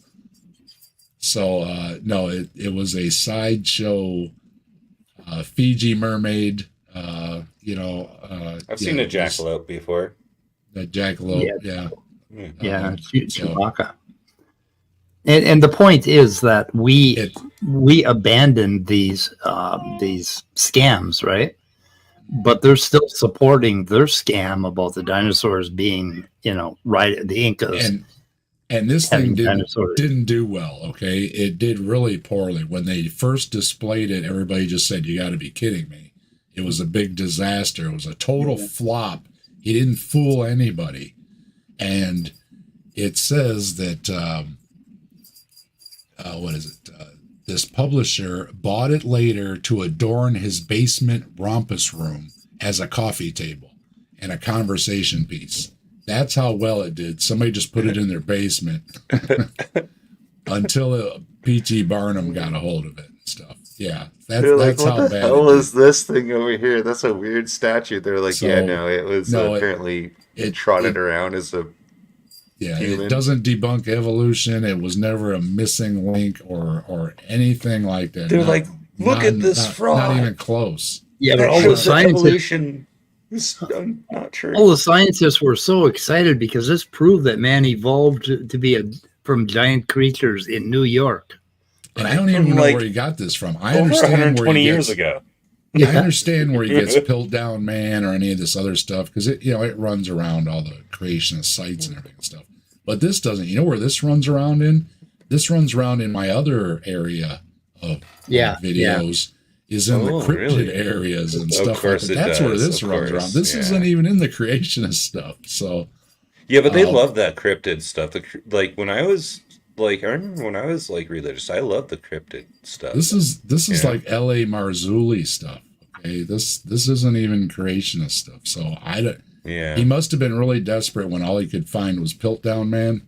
So he had to really go looking really hard, I guess, and he. Maybe he was on LA's channel. I don't know, but he really looked hard for this one. Terrible, Mr. Pastor. Terrible. Us atheists are left wanting here. You're That's a generous way of putting it. You're not even producing anything. I mean, Otangelo was agreeing with us that your arguments are terrible. So, and he usually disagrees with almost everything we say. He usually disagrees with us on everything. That's right. Yeah. So, all right, here we go. He's got a couple more. We get through this here. Evolution has not ever been proved. Yes, it has. You just can't say this is Jim Bob. The scientific theory hasn't gone through the scientific method. It's never been proved. They just said it was a scientific theory, and no, it's been proven. I just wonder a scientific theory is elevated to a scientific theory because of the amount of testing and evidence and everything that's already gone. The reason his church is so damn small in this picture, because I've seen much bigger churches, is because his people in his church can fact check him in real time on their phones using Google. Even out there in the countryside, they've got Wi-Fi. So, Well, what makes me sad is there are probably 20 to 30 people sitting in that church, right? Yeah. When he's doing this, and they're all nodding, "Amen, amen." Oh yeah, it's a. Well, they live right across the street. It's a Hovind sermon. Yeah. Of the creation of this world and anything in it or on it, nothing. But men and women who do not want to believe in God have to accept the big lie. Do not want to. Again, that's not true. Repeated numerous times. I know Tangelo agreed.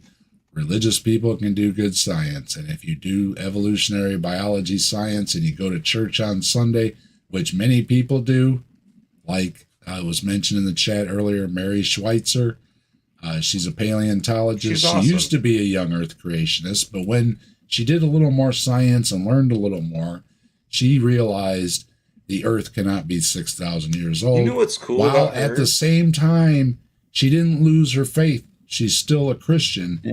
She just sees the Bible a little bit differently and interprets it a little bit differently.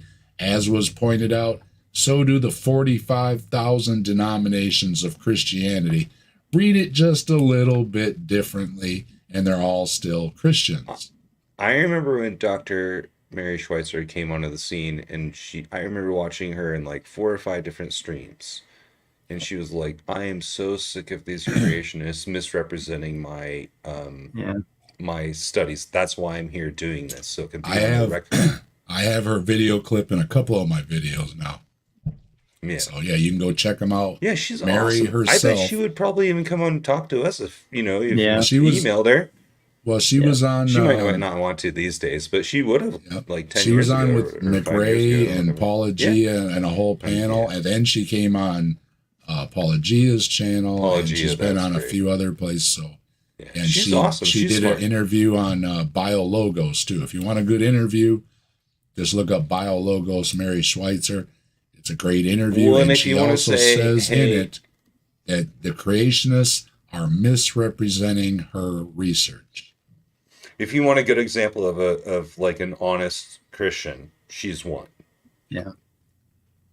There's nothing else left. The lie or the truth. So first of all,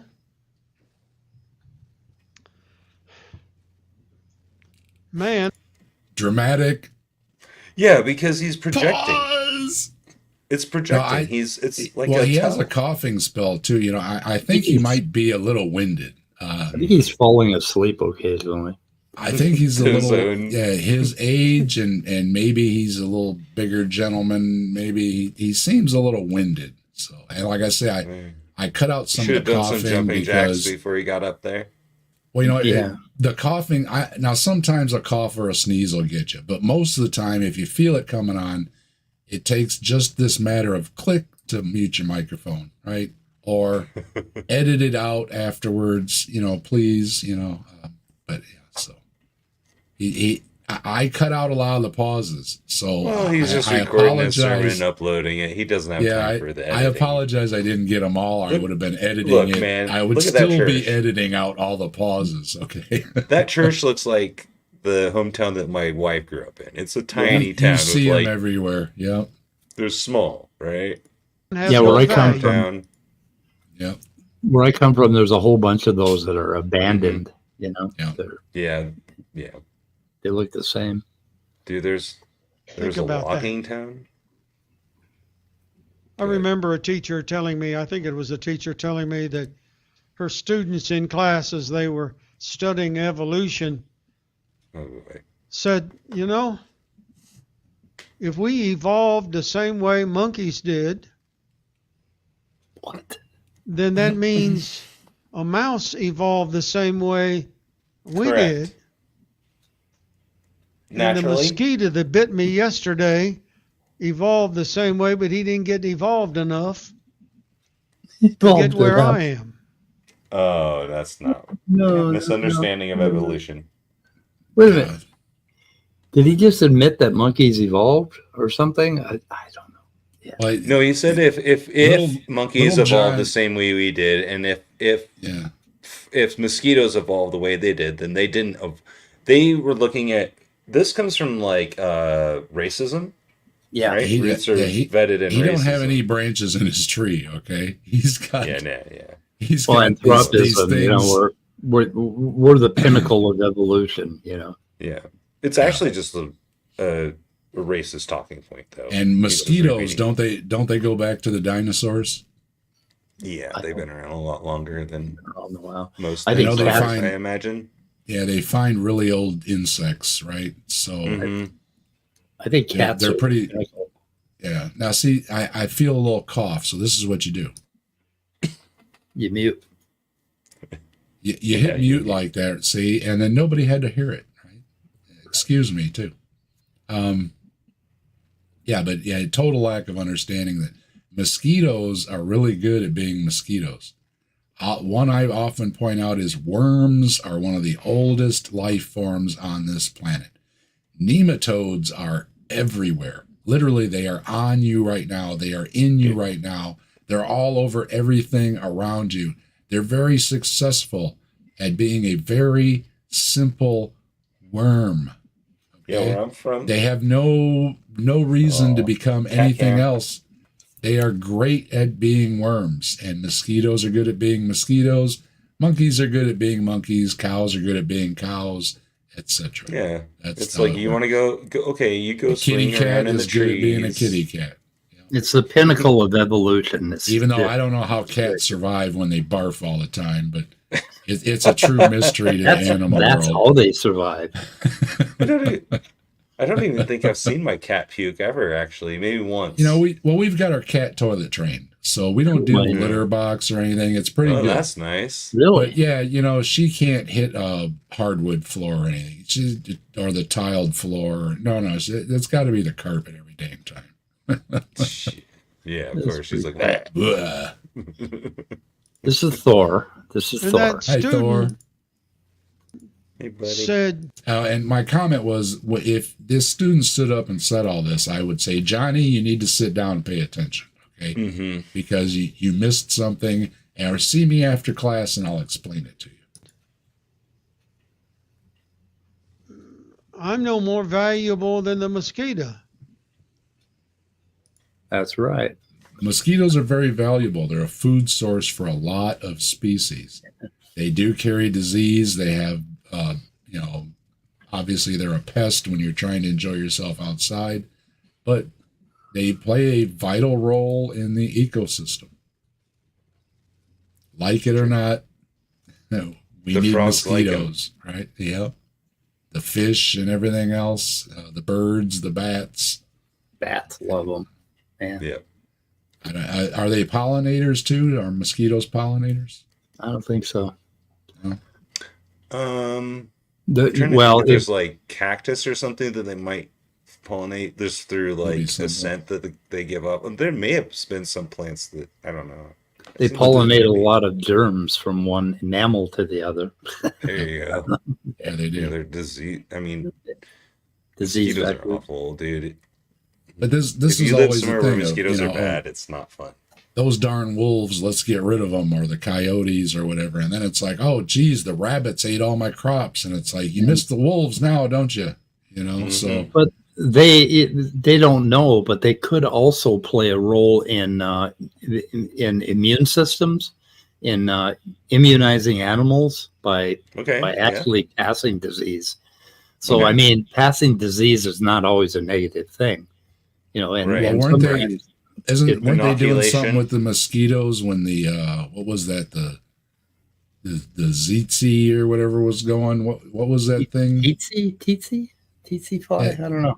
No, that that mosquito thing that was going on a couple years ago, and they were the people were getting sick from the mosquito bites. Yeah, And I remember that stuff. they were doing something to the genes of the mosquitoes and sending them out. Because, what they did is introduce like a bunch of unfertile it mosquitoes was real into the bad population. for the kids and stuff. Remember, the kids would get it really bad. And so they were. I remember messing with that. them. Yeah. All right, we got a couple more here. Mosquitoes suck, dude. What I he's hate really mosquitoes. saying, I'm no different, except I've evolved a little further. A little differently, not further. Not further. Further, no, differently. Was Are the there right cities in America today where human life is not very valuable? No. No. Don't Are there think cities so. in America where there's a murder every day? Yes. one. Oh, boy. Not real. I don't. Man has no No. value.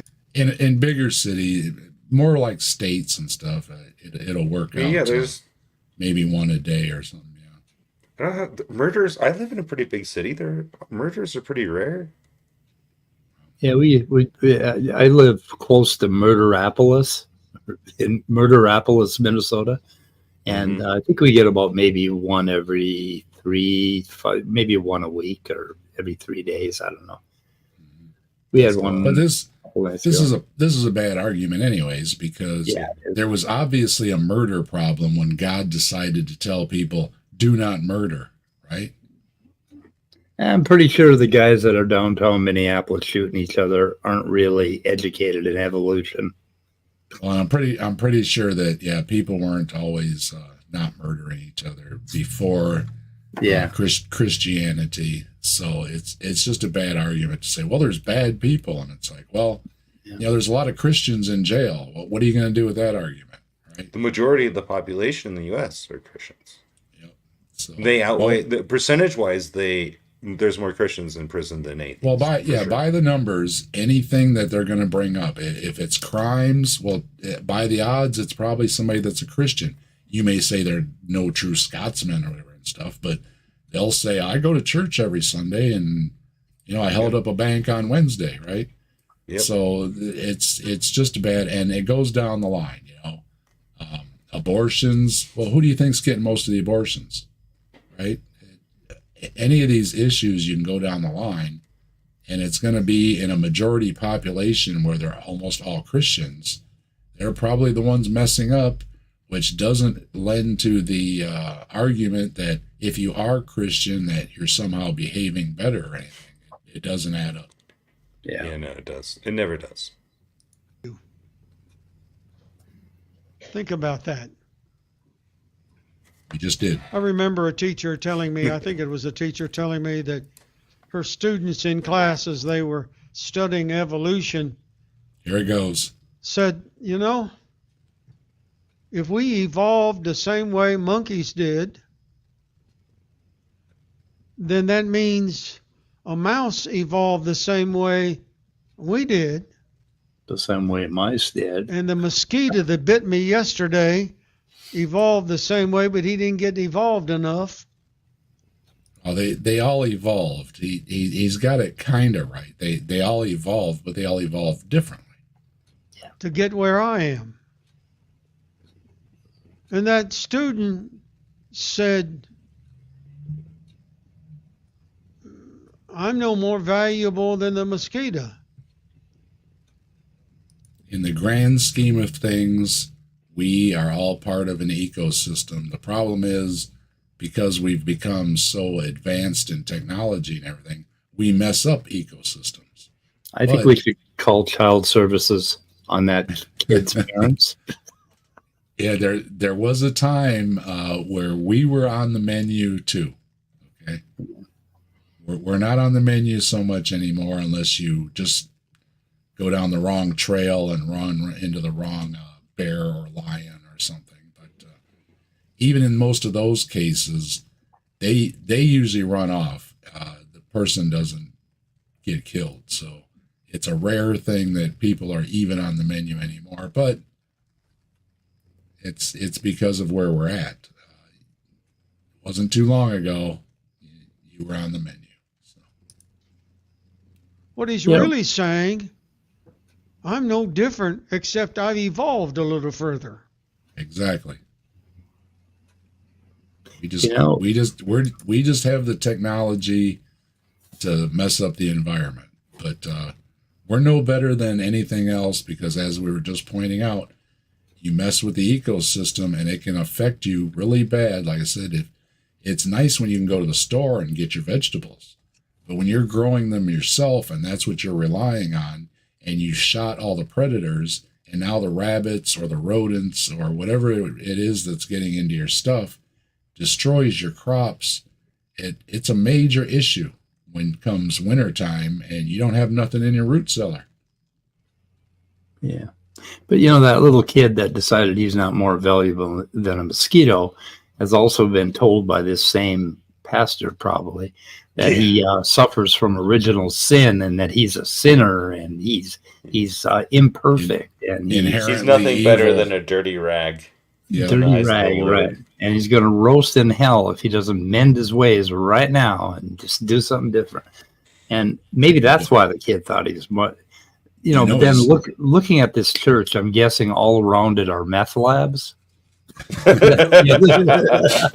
the other reason the kid is having trouble. We know right from the beginning Kills me, he's big on the hellfire thing. So yeah, I'm sure he wouldn't have any problem telling a little child that you're going to burn forever, and that's okay. Yeah, that's not okay.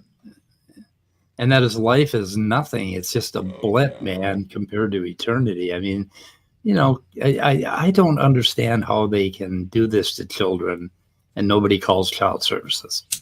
I don't know. Anyway, that's just me. Well, if the IRS won't touch you, it's tough for anybody else to. Because when nobody else could touch Al Capone, the IRS did. But everyone in the town is in on it. The town sheriff is in the church too, bro. Everybody goes to jail. Are there cities in America today where human life is not very valuable? Are there? Again, he's just straw manning everybody. Not everybody in every city is terrible. Even if it's a really repressed area, there's always plenty of good people that are in. Do you think that there's places in the world where human life isn't valuable? And it's like, no, probably not. No. Not if there's other humans there. And it isn't because of evolution. The ocean? When you do in the Pacific. When you do see one of these murders, like in Minneapolis, the very next day, they have like 100 people on the sidewalk crying and mourning over the person that got killed. And I don't think, out of that group, probably not a whole lot of them are, I don't know. You have the outpouring, where people donate to I mean, it's whatever, like medical bills or funeral bills or anything. People outpour. Well, what do they want? They want us to react like North Koreans? They we should all go out on the street and wail. Well, if you're not a believer, they want to be able to point at something and say, see, they're not doing XYZ. And, the opposite is true. Now, granted, they will use the argument that, large religions take in a lot of charity money because there's a lot of people in them. But his other idea, religions, other charities, and even, like Freedom from Religion and different atheist organizations do fundraisers too. I mean, in my experience, the people that are the least sensitive to public issues are the religious centers. Yeah. But his idea is that, okay, there's some sort of a gang conflict downtown Minneapolis and somebody gets shot like they did the other night, right? So we're to believe that all of these kids that were involved in that shooting were really good students. They were really good biology students, and they really took evolution to heart, right?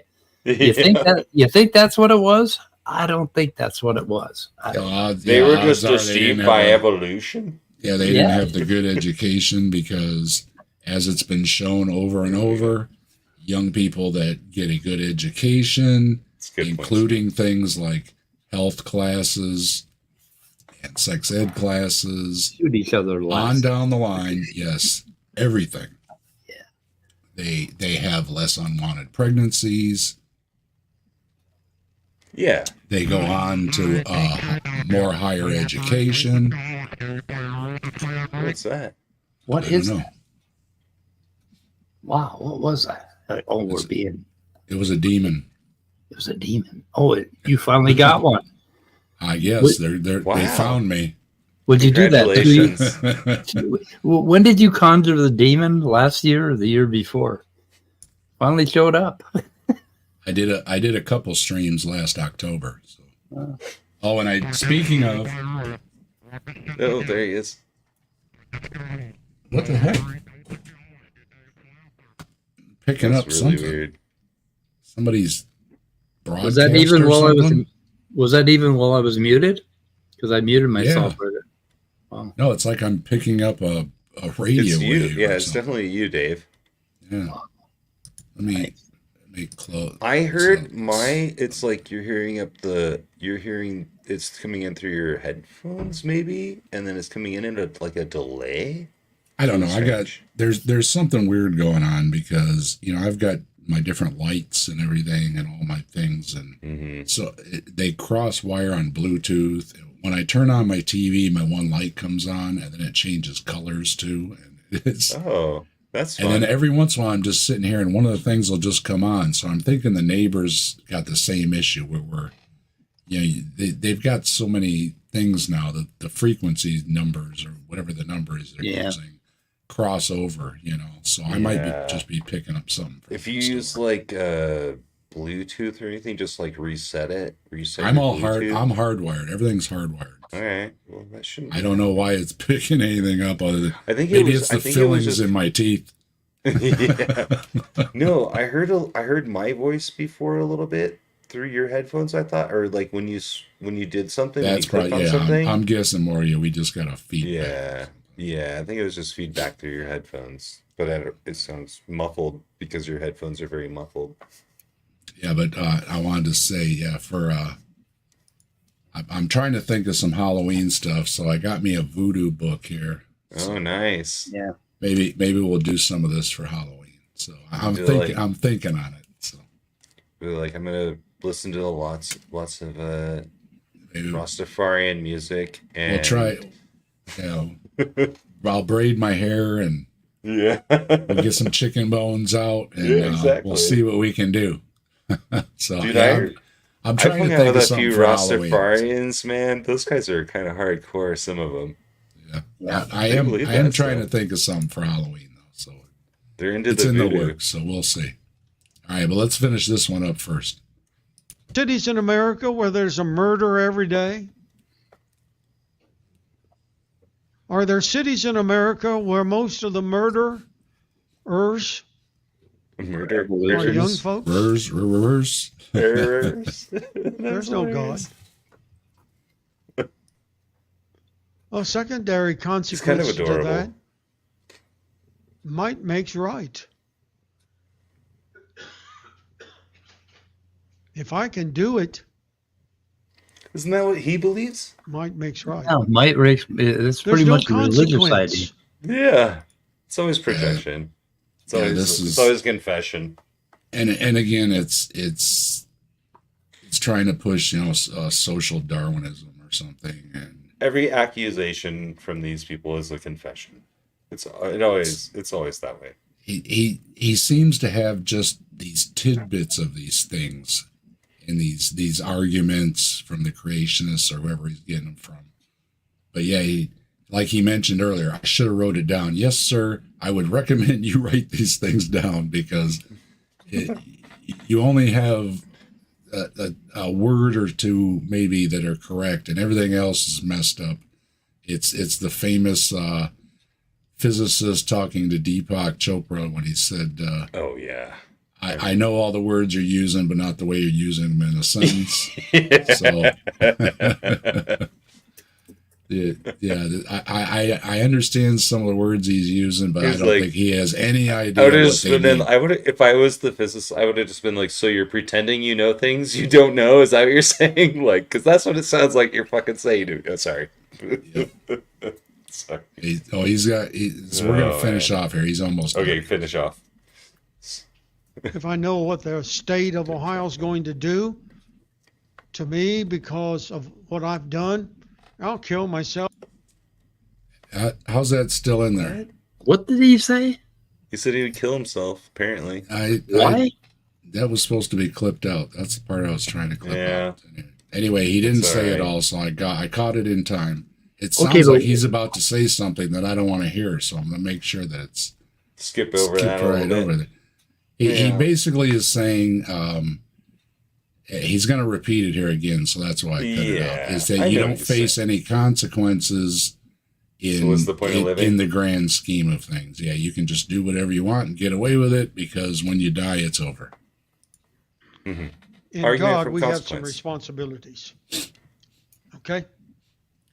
Yeah, I don't know how that slipped through. That was the part I was trimming out of there, unless I Why was he saying he would do that? What was It's his okay that you problem? left No it in there. I think it, consequences. No consequences. but Really? I hear this a lot from people. He From these believes, people. yeah, a lot of believers believe that if you're involved in your own demise, even terminal people and everything, it's against God's plan, and you're going to pay for it. But if there is no God and you're an evil atheist, you can do whatever you want, including if you decide to go that way with a terminal disease and you don't want to be around anymore. When you're gone anyways, so you're not going to face any consequences. But yeah, that's what I cut out of there, and I don't understand how it got back in unless I slid something over a little bit and it picked it back up. It's like, Oh no! Oh no! Do you know what I did? Do you know what I did, Dave? Can you make my screen big? I hope it ain't clipped.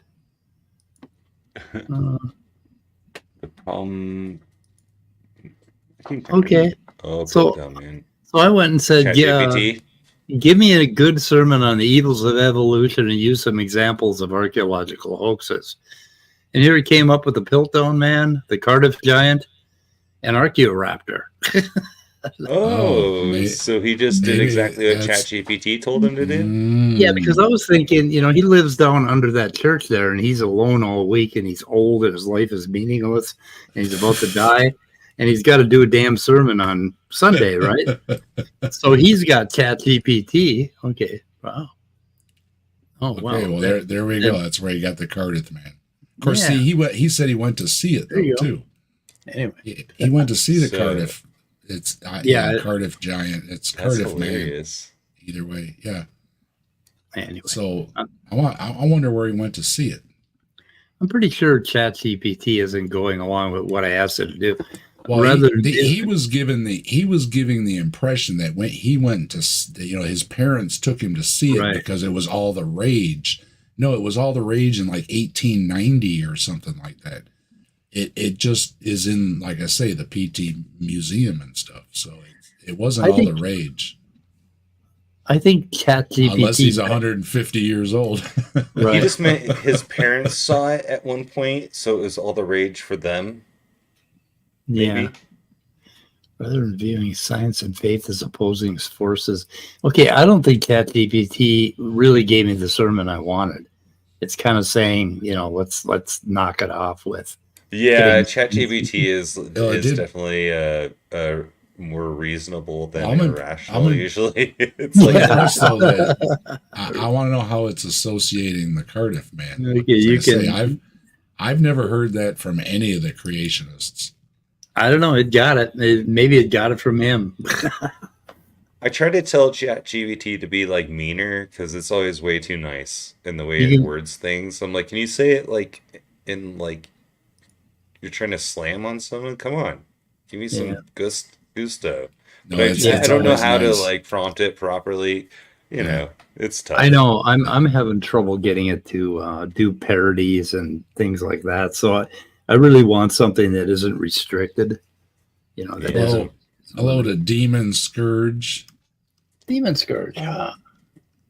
Deconverted Man is back. I see. What the Deconverted fuck is Man. that name? I think he's saying, "What the fuck is that name? What name? What name are you talking about?" Whose name?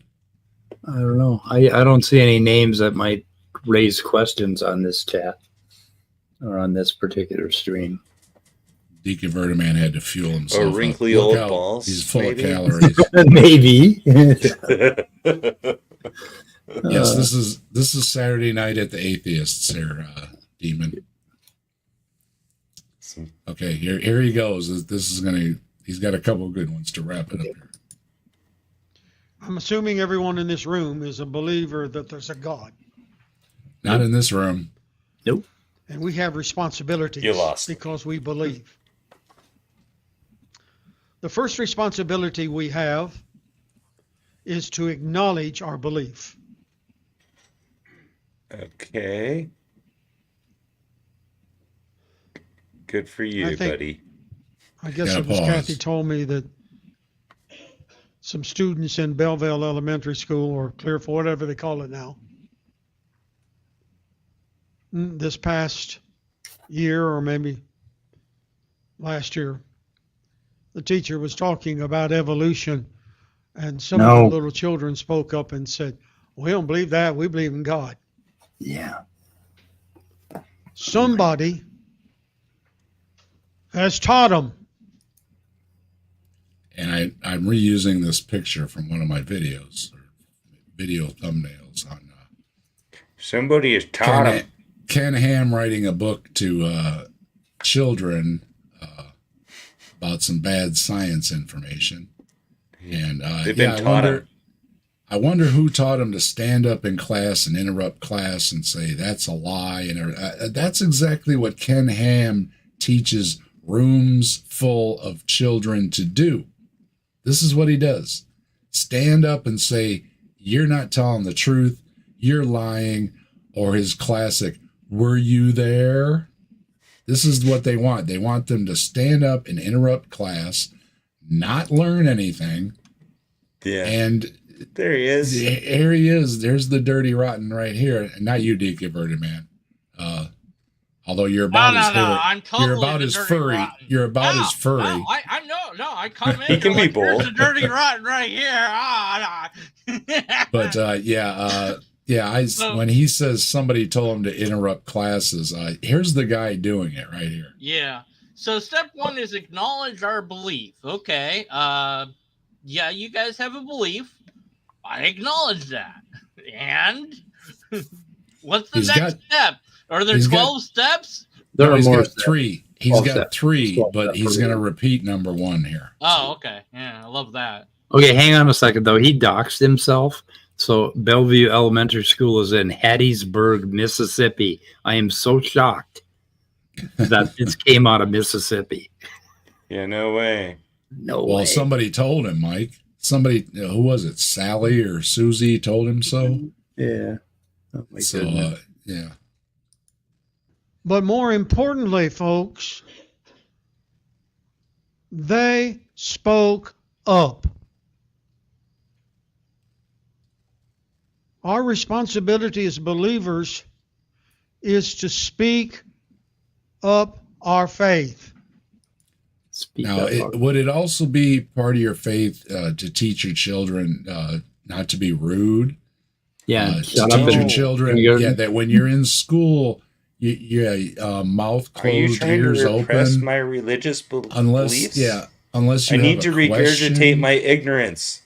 Yeah, I would say most people and parents and teachers would all agree that if a student is well behaved and a lot of things come into that, make sure they've got breakfast and lunch and things like these so that they're up to the task.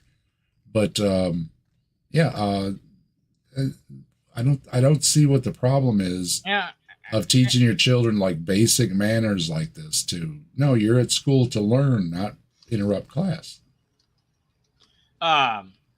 It's another great example of them not knowing their own Bible, because Hebrews, 13:17, obey your leaders and submit to them. You're keeping watch yourselves as a good account. Wait, that's not. Let's see. So isn't that isn't a teacher they are a keeping leader? Watch over your souls, as those will have to give an account.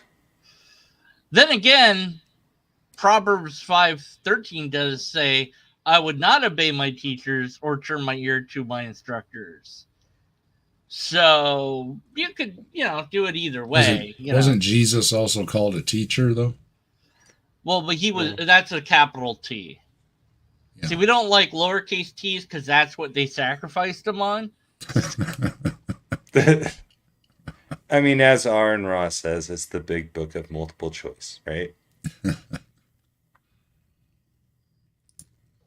There's a God. Choose. And secondarily, with that, we have the responsibility of knowing what the evidences are of God. In your hearing this morning, Ryan read from Psalm 19, the first 6 verses. Now, I'm not going to repeat that, Good. but it says I already that know what it the says. firmament, the earth, and all that's around it declares there's a God. The heavens declare the glory of God. I know what it says. And it speaks of one thing that declares there's a God. Well, the book says It so, so it rises must be in the true. Yeah, and he's just saying that, the heavens, but now he's going to get specific here. He's going to say That's so bad. It's Morning just circular and reasoning. sets in the evening. it's our sun. The eclipse.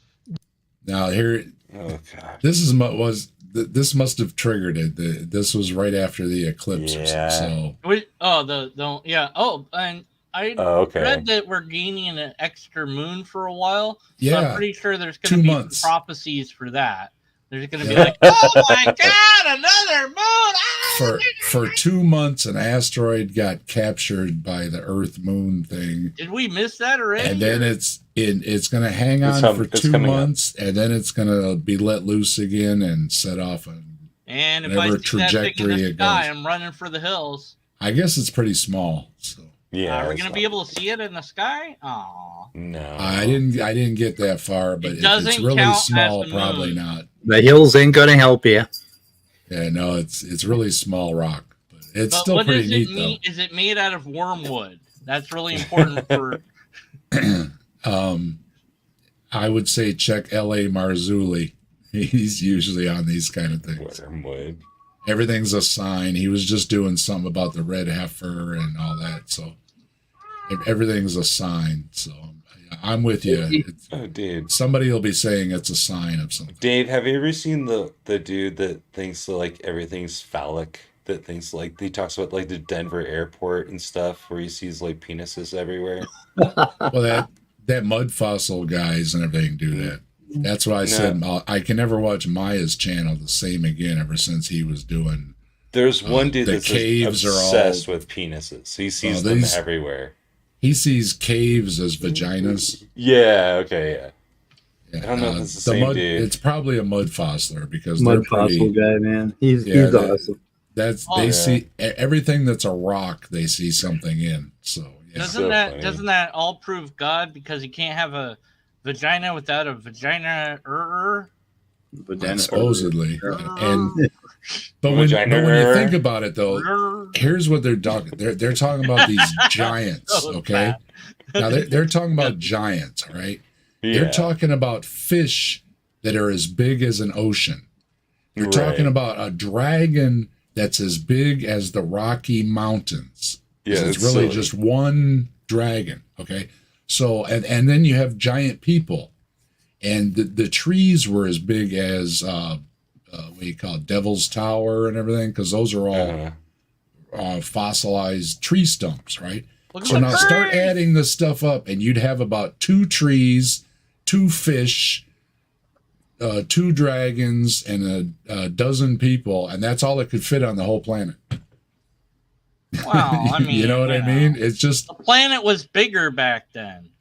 I guess, because I was listening to one of Stop them, using and your usually I imagination don't enough. do it. The Too mud much. fossilers are a bit much. Stop asking questions. But one day I was listening, and I'm sitting there, and as I started adding it up, I'm like, it's like when the cartoons, would explode the planet or something, and you got the couple little cartoon characters just standing on this tiny little rock, and it's like that's the image I'm getting from these guys, that you've got trees that are miles tall or whatever, and people that are 50 feet tall, and beasts that are as big as mountain ranges. Where does all this stuff fit at, right?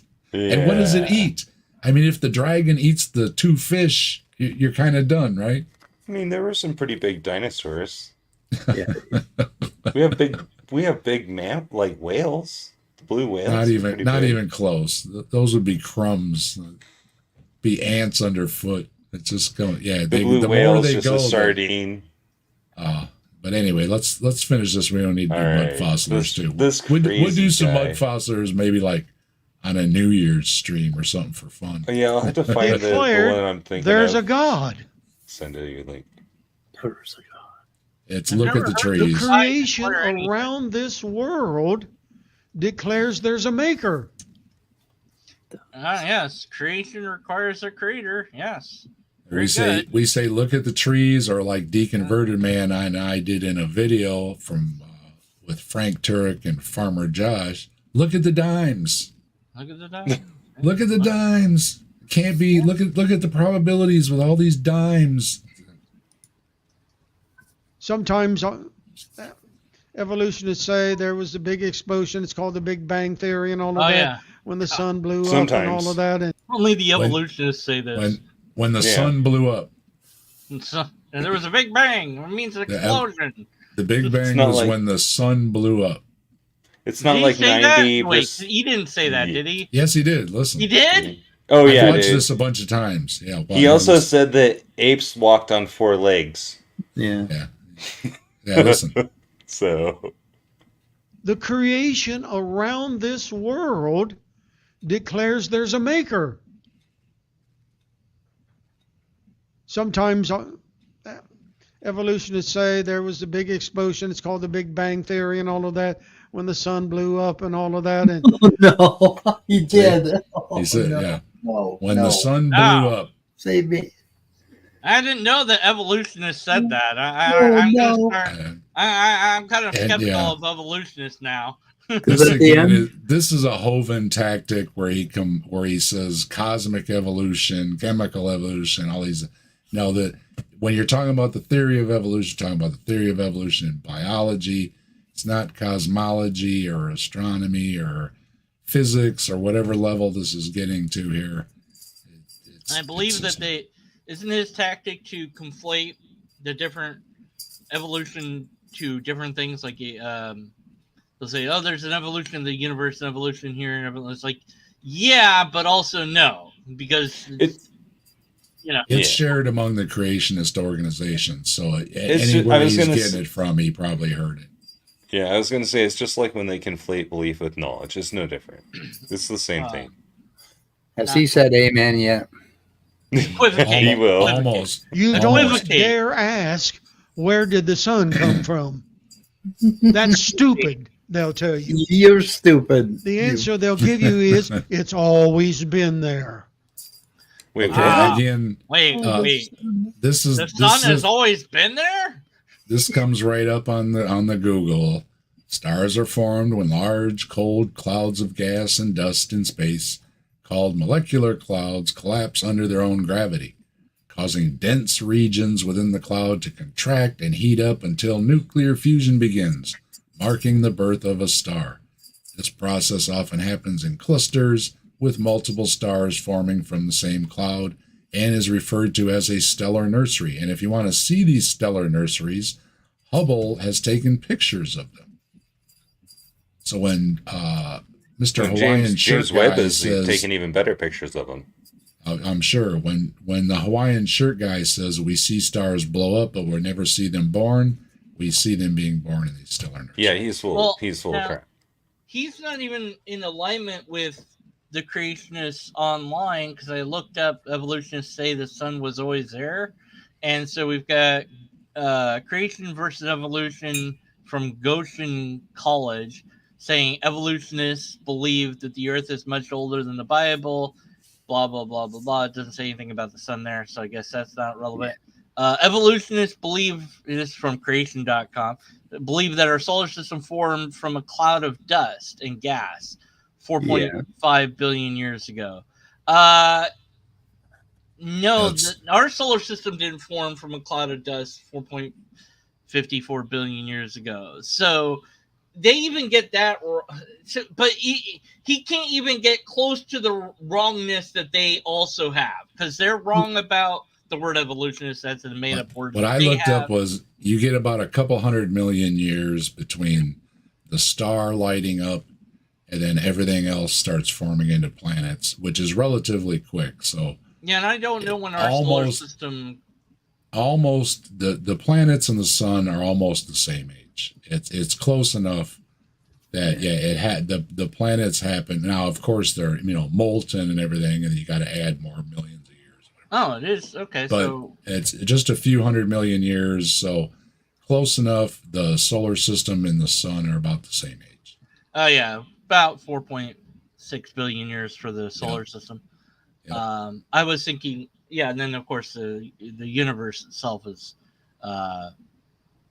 older than that, a lot older than that. So I got those big numbers. My brain. And our sun is about halfway through, so its age is about the fuel it has, however they calculate it. We don't have we're long about left. the halfway. I fixed the church, by the way. The tank is half empty. You fix it? Yeah, I fixed it. It's waiting to be shared. The church of. You'll see when you bring up the thing I'm trying to share. We'll see it. So when I've seen some articles recently that indicate that life form within a few hundred. Nice. Oh, no. Thank you. Oh, that's good. That's hilarious. I fixed it. Oops. Wait a minute. It was the wrong thing. So I think I'm going to start going to church. I got an idea. I'm going to start dressing up, in a suit, maybe a bow tie, and start. Well, how going did it to get church. there? The church? Wait, what? What? Oh, how did it get there? There The we are. sun, right? The sun. How did it get? Yeah. I was like, what are you talking about? Well, he seems to think that there's no He's very answer confused. to this, and it's very, again, this comes right up on Google, and I checked against other ones, and they all say pretty much the same wording. This is, and as And Deacon even Verdeman if just looked up, and we know how old it is. yeah, even if we didn't know how it got there, you still need to demonstrate. Even if you could show the other side, quote unquote, to be wrong, you still need to demonstrate that you're right, which he hasn't done. So who cares what evolutionists say, this, that, the other? Like, what's the proof for any of your ideas? Is it just, I have a book? Is that it? And Well, biologists have nothing to say about the goddamn formation of the Earth and the solar system. And Yeah, he's having a good laugh with his crowd that's sitting around with him too. That those are like- like with nobody collected that prize for something that nobody's going to collect on. Oh, yeah, because they always Biologists and Gotcha, astrophysicists and then, are not the same. Look at the Cardiff man, and evolutionists, and it's like it's a statue. It's literally carved out of a piece of granite. It's a rock. How many minutes we got Nobody left was here? fooled. Dave. Just about done. Okay, let's finish this guy. Yep. This earth declares there's a God. The vegetation declares there's a God. Do you remember reading in the book of Genesis that when God created the vegetation and the animal kingdom and so forth, that each produced after its own kind? Yep. We hear kind Yeah, a but lot, and it's not what- defined. So will what he be able to do it here? Will he be able to do it here? What did God create those things from? Well, here's where he's going to do a Ray Comfort. Watch. Now, we put corn seed in our garden. And if it produces cherries, I'm in trouble. Yeah, well, corn comes I from don't us know, man. modifying a grass, okay? So, Dude, if you can get your corn to grow Yeah. cherries in 1 year, you're a Well, billionaire. technically they made that grass grow cherries. Call it corn. But they made that grass grow big ears of corn. Only thing that grass grew was some tassels to do the seeding. There wasn't no fruit or vegetable or whatever, however you want to describe it. Yeah, and then So, of course no. he's asking about the sun, and I'm like, well, somebody mentioned in chat, like, wasn't the sun made after the earth in the Bible? It's like, yeah. Yeah. The sun is made after the earth is made in the Bible. The earth is made on day 2, earth, seas, and vegetation. Then the sun is made, and of course, light is made before the sun, because whatever. Yep. Also, the moon is made after the earth, which no, I mean, see. So yeah, it's just. And the moon is about the same age as the Earth too. So everything's Yeah. about the same age. Even though the collision happened, it happened in the early universe. So again, the moon, the Earth, and the sun, basically within a range of a few years, are all about the same age when you get on the big billion scale. So Humans produce humans. yep. They don't always have the same hair. They're not always the same Nope. height. And they make some other changes that are different from other human beings, but they're Yep. still human beings. But they're all a little bit different. 'Cause They never produce themselves, right? They It's never always produce trying themselves. something. Yep. And we're It's always still trying apes. something. And And we're look, monkeys. well, we just had the Olympics. You want to see some evolution there? Can just anybody do some of those things? No. Some people are just a little better at it. Okay? They're just a little better at running a millisecond faster than somebody else who can run faster than everybody else on this planet. He's just throwing in the towel. He doesn't realize it. Does he, or do they even try to comment on Pro Magnum Man and things like this, or? He mentioned That's like- Piltdown. He mentioned Piltdown Man as yeah. a fraud. Yeah, he went to the hoaxes that he knew. Right, of, he which didn't was have one. one. and the Descent of Man drawing. He was poking fun at that. Yeah, but I mean, we're still, some people have Neanderthal DNA in them. Yeah.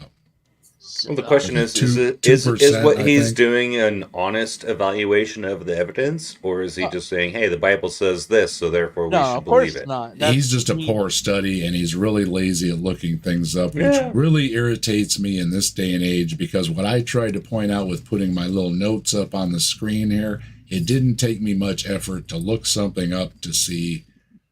At the same time, Yeah, how I old mean, is us the a favor. sun? Deconverted Man was doing it too. How Yeah, old's the it's like- sun? If you don't know, type it into your thing or ask your phone, right? And not that it'll that tell should you. Be, now, of course, if you make a claim, you should provide the evidence for that claim. You shouldn't tell somebody, "Hey, go Google it." It's like, okay, here's some reasons you should believe. Here's some ideas that support this idea that I've just expressed.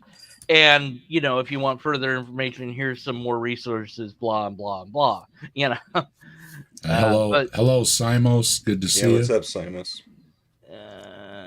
And let's wrap this up, because I know Mike's butt's getting tired. Yeah, let's get this over with. Well, During the American Slowly. Civil War, the average height of the American soldier on the northern side was close to 5'6" or 5'7". All right. The latest measurement is far taller than that. Okay, again, I mean, this took me a minute to look up. A Civil War, people were about 5'8". Today, we average about 5'9", and that works out to 1 inch, which is 2.5 centimeters, and most of it is attributed to just because we get better nutrition. Yeah. We're just a little bit taller. Wait, so if we that's- always are getting 1 inch bigger, then if we subtract Well, 1 actually, inch, actually, go backwards. we were going up. Oh no! And then in the late 1800s, we had a dip. So there was something in the late 1800s where the nutrition must have dropped.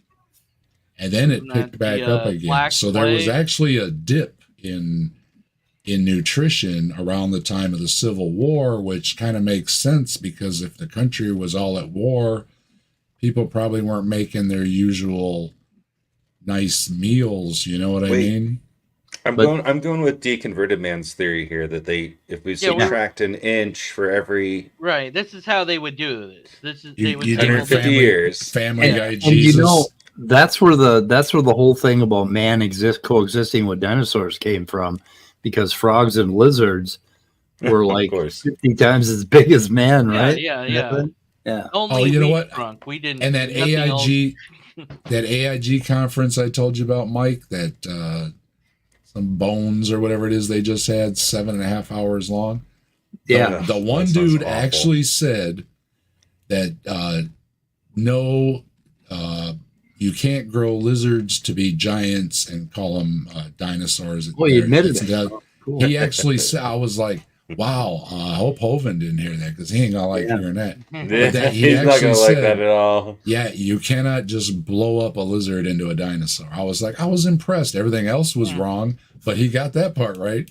But yeah, I mean that what I said, of course, is that is the sort of silly math that they've done on like I think they did that with the moon, that the moon is moving away from us however many inches every year, so therefore if you it's go not back, a constant blah, blah, blah. though. Like it's not right. And so this 1 inch thing also not a constant, no reason to think it is, but you could do the same thing, but he'd be really tiny in the past. And the magnetic field, the magnetic field is decreasing, and it's like that's because the magnetic field fluctuates. But then, of course, like they had giants in the Bible, so why? Because they why have a lot are they of not oxygen. around? Yeah, right. Well, no, they're everywhere. L.A. Marzulli goes and finds them everywhere. He's always digging in some dirt mound that he sees. No, I mean, why aren't the giants around today? Did they get all killed off in the flood? Is that the? Except for one. I don't know. He was holding on to the boat. Yeah. Two. Like, no, there had to be two. So. Two. Yeah. Well, maybe he was one pregnant. And a blue one is Hovind. Maybe she was pregnant. If he was big enough, he could just stick his head out. It was aliens on the ark, okay? Physical things that make that possible. But they're still men and women. Yes.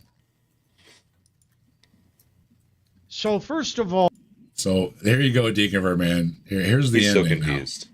Like I said, he said number one earlier, but now he's going to do number one again. So here's the official list. This is what you're. I know this is what you're dying to. Yeah, I was waiting for the list. This is what we've been waiting for. Yeah. Beck's in the chat. Good to see you. So this is going to be the official end here. Yeah, he's going to do his 1, 2, 3, and then we're going to be done. All right. So 1, 2, 3, and we're done. Here we go. Okay. We've got to speak our faith. We've got to teach our faith. And we've got to know why we believe it. All right, well, that's fair enough, but don't stand up in classrooms and interrupt the class. That's no, it's just rude, sir. Completely circular reasoning there. I don't think you would appreciate rude children, and the teacher doesn't appreciate rude children either. So that's just. Well, what's the answer to all those questions? Because the Bible tells me so. That's the only answer he has. That's 3 things, not 1. All right, here he goes, number 2. Oh, it's terrible. Secondly, we're not to be afraid. Don't be afraid to believe in the existence of God. Ignorance as a Young weapon. people are going to be laughed at in school. I can tell you that right now. It's midnight.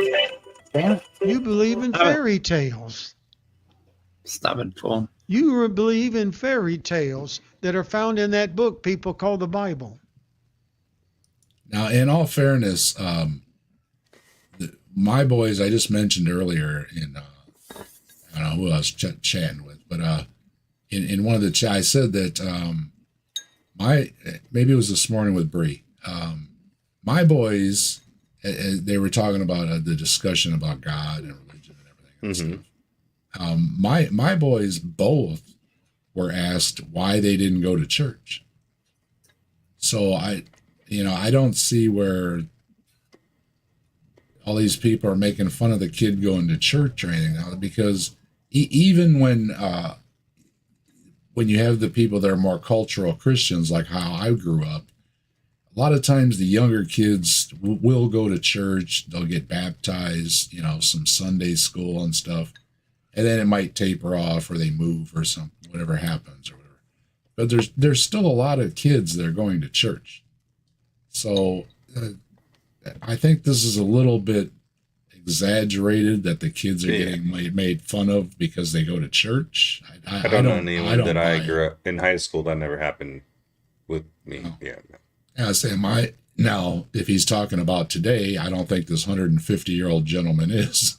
But if you went to the Catholic private school and then joined the junior high, you got made fun of, or the Catholic grade school and then went to normal junior high, you got made fun of a little bit because you were in a Catholic school Yeah, and there they're was kind of naive. there was other names that they called them and stuff too. When I went Yeah, to I'm school, pretty- you got made fun of no matter where you came from or what you did. Yeah, Yeah, I got- you know, I was I like, had a trying to crew think, like, cut. I had a crew cut, and they were waited every morning to rub my head. There you everything's go. been made fun of for everything except for whatever I believed in, because I didn't, go around talking about that stuff at school because nobody did. Like, Yeah. Well, that was like nobody cared. I don't know. I'm just not.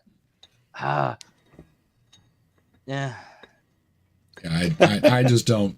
And again, in a diverse, we have a lot of diversity going on. The younger generation is a lot more accepting of people with their sexuality, their religion, and everything else. Hey, you're good, I'm good, let's all be good. So I just don't see this. Now again, you could always have bullies, but I don't. This is just no. I don't see where it's at. The teachers used to bully the students more than the students did back in Yeah. the day. Yeah. Well, and it's certainly not happening in his little tiny community there. You know what I mean? Right. Yeah, exactly. Listen, if that's a fairy tale, the biggest fairy tale I know is that nothing produces life. That is indeed a fairy tale because nobody says that except. Nope. Except theists. Yeah. We mentioned earlier, ex nihilo, Yeah. out of nothing.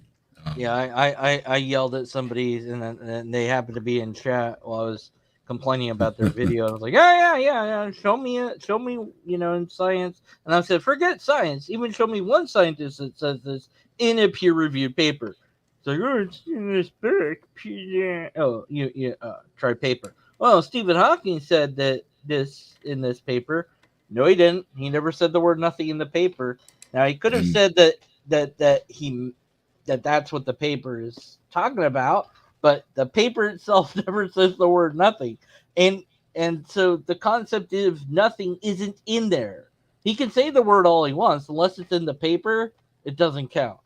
And Lawrence Krauss said nothing. Yeah, he said but he nothing. didn't Too. really They mean always nothing. mean something. Yeah. So both. And Peter Atkins has an idea that because everything is a positive and a negative, matter, antimatter, everything, that he has an idea that whatever it was split at the very beginning. And that's why everything has an opposite. But he said that nothing that it split from had to be something. Yeah, the absolute nothing is more of a philosophical placeholder. Yeah, it's not. Yeah. I don't know that it could ever be a scientific one because you would have to have that. You'd have to be able to simulate it, or you'd have to be able to describe. You'd have to be able to test it or model it. So I'm not saying that it isn't a scientific thing. I just don't know that it even could be. I could be wrong about that, but as far as I know, no peer-reviewed paper makes that claim, and so they'll say things like, "Well, science says the universe came from nothing." No, science doesn't say that. Scientists might have said that, but always, every time, they've actually meant something. Yeah, they explain it. Yeah. Yeah, and so the only time you find an actual nothing is usually from the theists who say, like, well, there was a God, and that's all that existed, and then God made the universe. Well, what did it make it out of? Himself? No, God made it out of nothing. Yeah, so. And I hope that was fulfilling for you. What was 2 and 3? That's number we got 2. to get through 3. That's number 2. What was number 2? Oh, right, I wrote down. One more. One more. I don't want to give a spoiler here, but number 3 is disappointing. It's gonna be stupid. I figured it would be really disappointing. It's gonna be evolutionists and or I believe it's one of the dog whistles we were talking about earlier. So I'll let you be the judge. So here we go. If you believe that, you can believe that you can buy some ocean front property in North Dakota. You get him. Okay, buddy. He got him good with that one. Oh yeah. Here we go. Third, you actually can. you can except it's a really old ocean. Okay. Go ahead. Yeah. Back in the day. Well, he just think again, if somebody can prove something comes from nothing, which again is nobody's going to give away the $1 million prize, because as we explained here numerous times, anytime nothing is used, it always means something. They just don't know what it is yet. So when they say nothing, it's a placeholder. It's like dark matter, things like this. They know there has to be something, but they don't have the answer yet. So, and it's okay. So yeah, here we go. This is anticlimactic. And there's a dog whistle in here. Yeah, I'll let everybody decide for themselves if they know what it is. If he's been listening to creationists, I assume I know what it means. Remember something. That God, the Creator, is in control. And that as a human being, you cannot destroy this earth. Thank you. You've listened patiently. Yes, we did.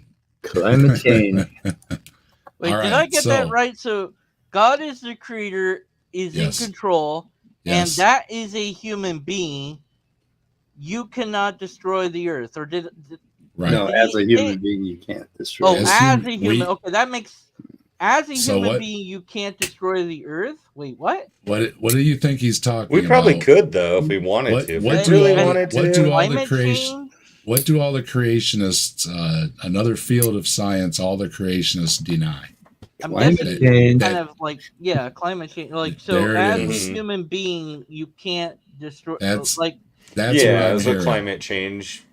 That's what I'm hearing, right? That he's, God. oh, and by the way, you can't destroy the earth or whatever. And so, like George Carlin famously said, the earth is going to be just fine. Okay? It'll shake The us earth's off like been a through flea. worse than, it'll shake us off like a case of bad fleas. And who knows? Maybe the planet just needed plastic. And then now yeah. that Right, it has right. plastic, we're it mostly doesn't need plastic us now. anymore. Yeah. Well, I mean, plastic is pretty much everywhere now, or we're almost all Yeah. plastic. We're made out of Inside plastic. everything. It's It's in in us. everything. It's Yep. everywhere. It's in your In your bloodstream genes. or whatever. Look at the plastic. Pretty soon is going to be the quote. So have faith is one, list one, and then two. But meanwhile, evolution don't be afraid. also is showing that some of these things are starting to eat the plastic and break it down and stuff. So Yeah. there's also that thing of Well, don't let him know, okay? Because he's going to get offended by that. So acknowledge belief, Yep. faith. Spread Don't your be belief. afraid. You're gonna be made fun of, but that just makes it true because Just obviously, Weaponize your ignorance. That's you what know, he's saying there. and then God's Disrupt in charge, class. and you Yeah. can't destroy the earth. Yeah, sure, we can nuke stuff all over the place, but that doesn't destroy the earth. Well, true, it would kill humans, but not the earth. So you're kind of right. Well, and technically, folks like these creationists that are just not concerned with the climate they are clicking their heels and just joyous with themselves every time they say, when Jesus comes back, it's getting destroyed by fire. So when they see the temperatures warming up, they just see the dial on the stove and the oven being turned up, right? And it's just going to get hotter and I would hotter, think that right? if anything, they should be saying, look, yes, climate change is real and God is turning up the dial because we're getting closer and closer to hell. See, that would be, that would make more sense. It doesn't usually make any sense. Oh, well. Yeah, but that would mean they have to accept part of reality, and they don't want to do that. Yeah, I guess so. Go ahead, Mike. Somehow this thing triggered me. I got this idea. I think I'm going to dress up in a suit with a bow tie, and I'm going to go to church a couple weeks. And then 1 week, I'm going to go back and ask the pastor, tell him I'm having a crisis of faith, and ask him about a biblical passage, and get him take me back to the rectory and have a long talk with me. And then the following week, I'm going to go there and say, hey, I'm having another crisis of faith. And, when God made Eve out of the rib of Adam, what was God's thought process when he made the vagina? And I want to tape this and see his face. No. See, I thought you were going to ask about the prostate. I told that would be one too. No, my idea is way better. Although yes, again, it needs to be filmed. But you go and you find a church that has a big baptism thing up the front. Yeah. Oh, they got ones with slides now. Have you seen that? Really? Yeah. Slide? Water slide? Wait, what? Water slide! Yes, I want to go to that church. Yes, water they do. Jesus.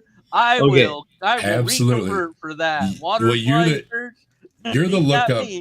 You're the lookup dominator of YouTube there. I'm sure you can find a deconverted, man. Look up the slides for the baptism. Yep. Oh my goodness. That's and the hilarious. More money they have, the better the slide is. Baptism by Elevation Church.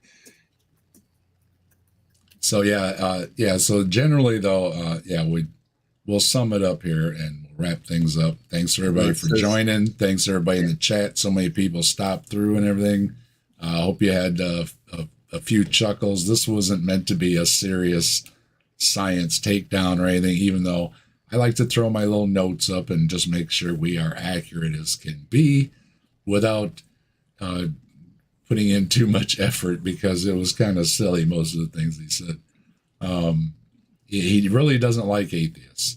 He really doesn't like the fact that you can't teach his religion in the schools. We get under their skin. I think the fact that our existence bothers them. It causes cognitive dissonance. Well, it's not, it's funny because it's always, this evolution this, evolution that. It's like, look, that's not even a thing, first of all. Secondly, you're talking about scientists from all walks of life with all sorts of political backgrounds, different religions, and cultures throughout, not just in the present, but in the past too. And somehow all these people have gotten things so massively wrong consistently that they all agree, and many of them believe in God and don't have a problem with it. Oh, there it is. You found it. Oh my God, that is amazing. Oh, I do every week. Every week. Oh my word, that is amazing. Can I get a pass? I think I saw. Can I get like a season pass? Are you kidding me?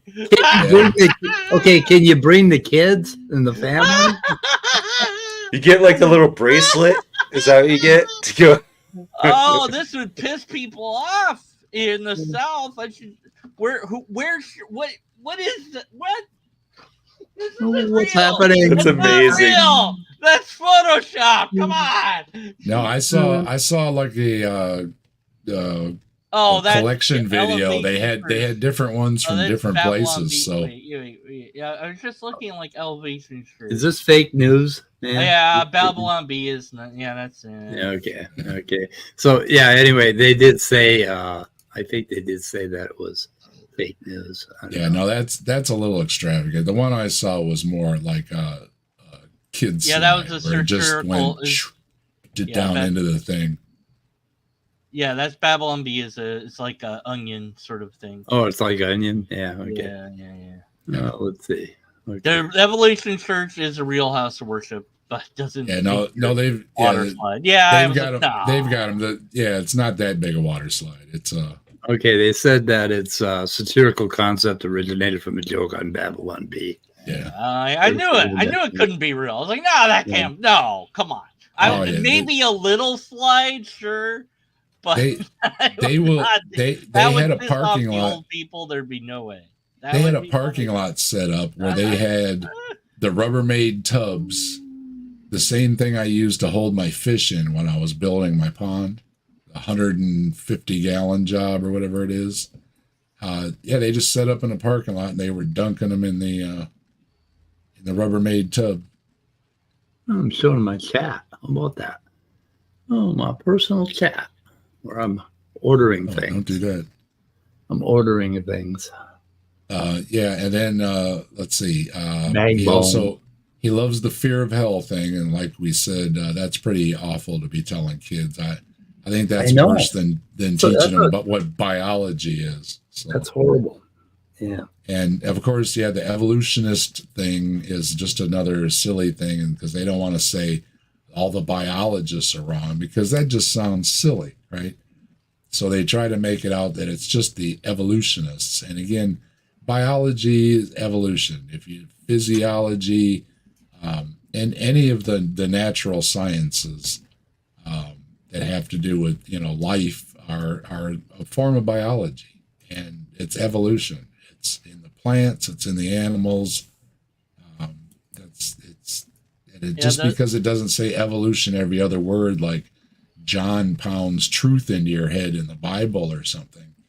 It's still in there. The actual baptism tub is rather thin that this church has. It's big enough to fit a couple people in there, but no slides. Very disappointing. I found a video of water jets. No jets. No anything. Can we have two slides and like race down to see who's baptized first? I'm sad now. The one was want built water into the slide back. baptism. The one was built into the back, and they had the steps all going in it, and then you could see everything and everything. The thing is that the older people that usually go to church would just not. They would freak out. They would know. We didn't do. Growing up with the Methodists, you just got the little thing on your forehead. So there's the whole dunking thing is more like a Baptist we're just or gonna something. sprinkle some water on you. You're in good. a lake is fine, but a water park or a pool would not be okay with. Like, I don't think, even if you're the most progressive church, I don't think that. Yeah, I don't see it happening. A mega church, maybe they could get away with a small size, but I don't know. And we like to be helpful It's here. a good experiment. We like to be helpful because we're not angry atheists. I hope I didn't look angry through this or anything. But just to be helpful, minimal effort. Okay. If you're going to make a video, first of all, if you cough and you can't mute it, edit it out. Okay. YouTube has an editing tool. You could have gone in there, trimmed that little piece out. It would be a lot better. I cut it out. I don't know how that other part got in there. Hopefully everything's okay with that. He said something I was trying to cut out of there. And somehow I must have moved the clip over and it picked it up. I don't know. I wasn't too happy about that, but I think I caught it in time, so we won't worry about it.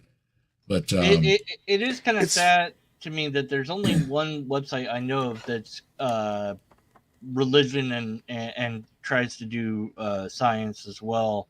Now I can't think of the dang name. Biologos.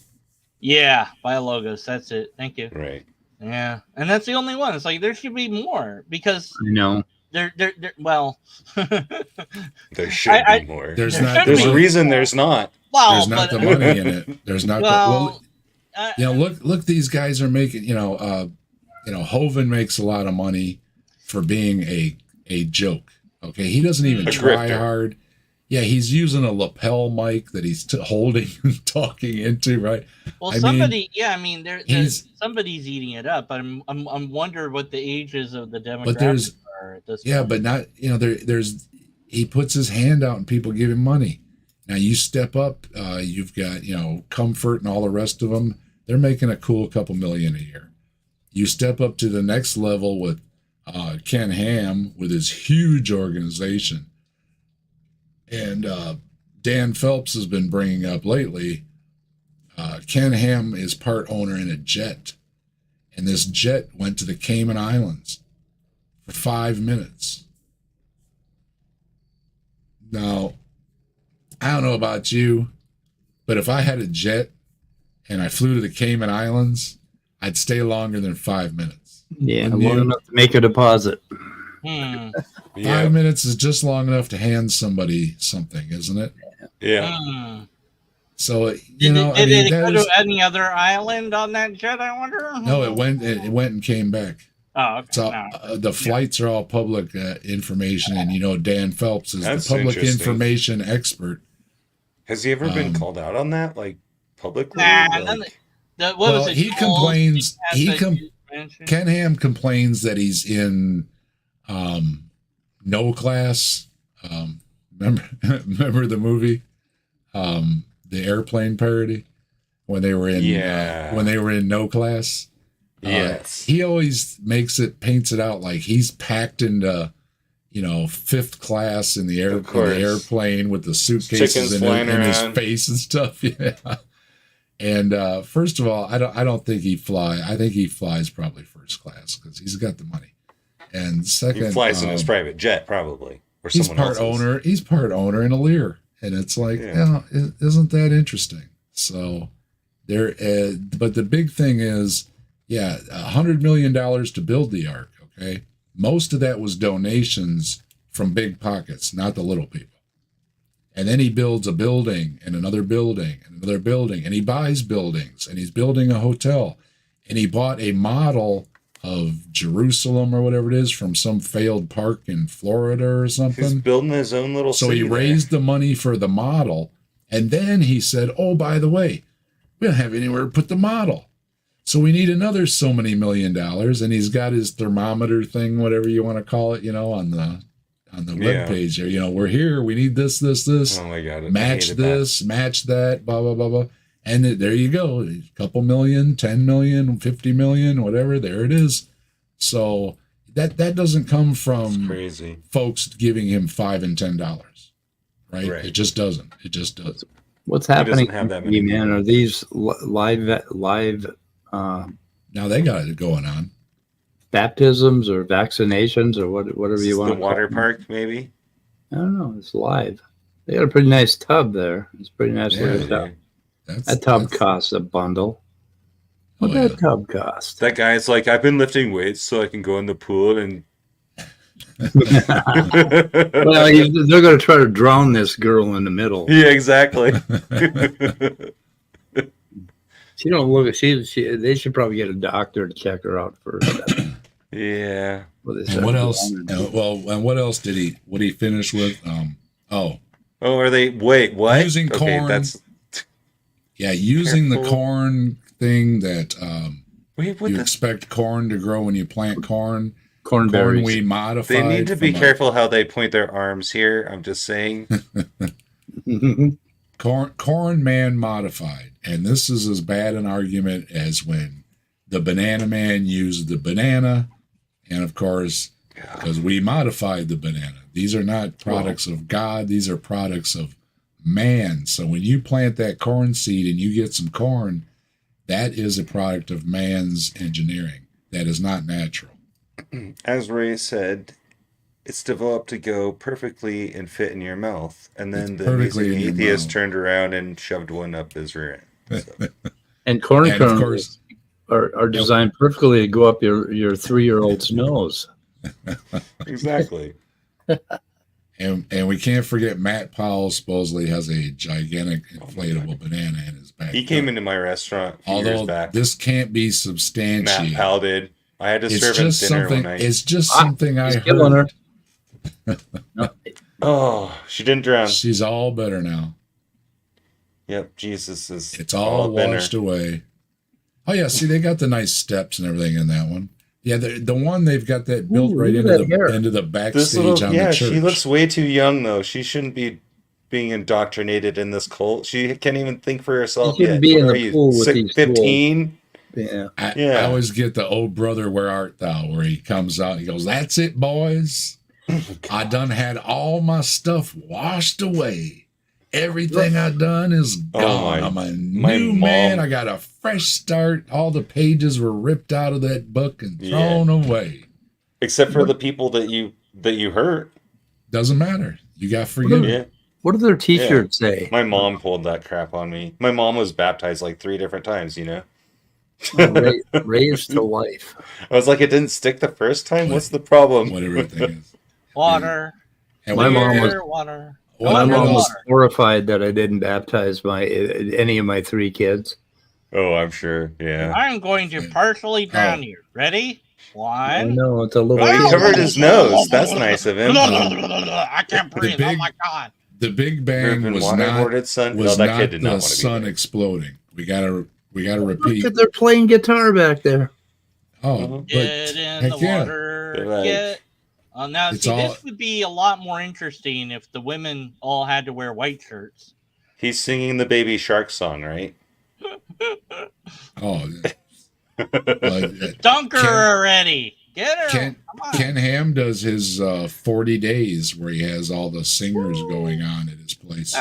He held the kid down longer than her. When I lived in South Korea, there was like a temple next to me, and they would just like sit there, like a Buddhist temple, and they sit there and played drums for like 2 weeks straight. It was pretty cool, actually. Here, I didn't mind that. This has chloroform on They it. took that shit seriously, and they didn't proselytize. You know what I mean? They weren't knocking on my door. It was the stupid Jehovah's Witnesses trying to break into my apartment when I wasn't there. I like the gong thing too, where they do the little ring around the gong, or this little. Yeah. Makes all this cool. Well, I got a question. If they're covering their face, there isn't there a part unbaptized there? Yeah, there is.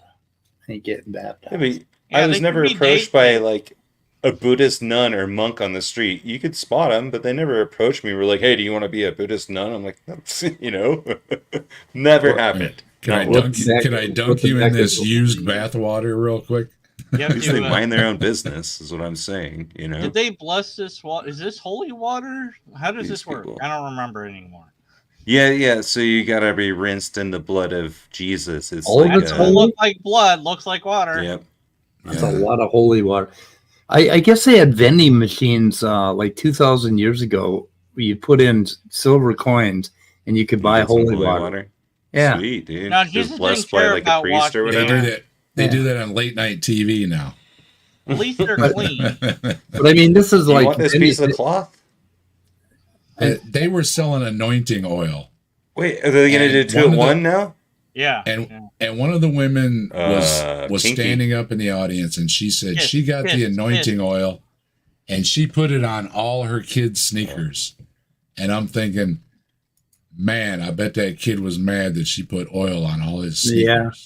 Because if it's like my older boy, how he is with his sneaker collection, I don't think he would want anointing oil put all over him. Yeah. Well, see, that's what I was going to say with the water. So you do that, but you have one of those blood capsules you get at Halloween in your mouth. And you come up there like, with some foam.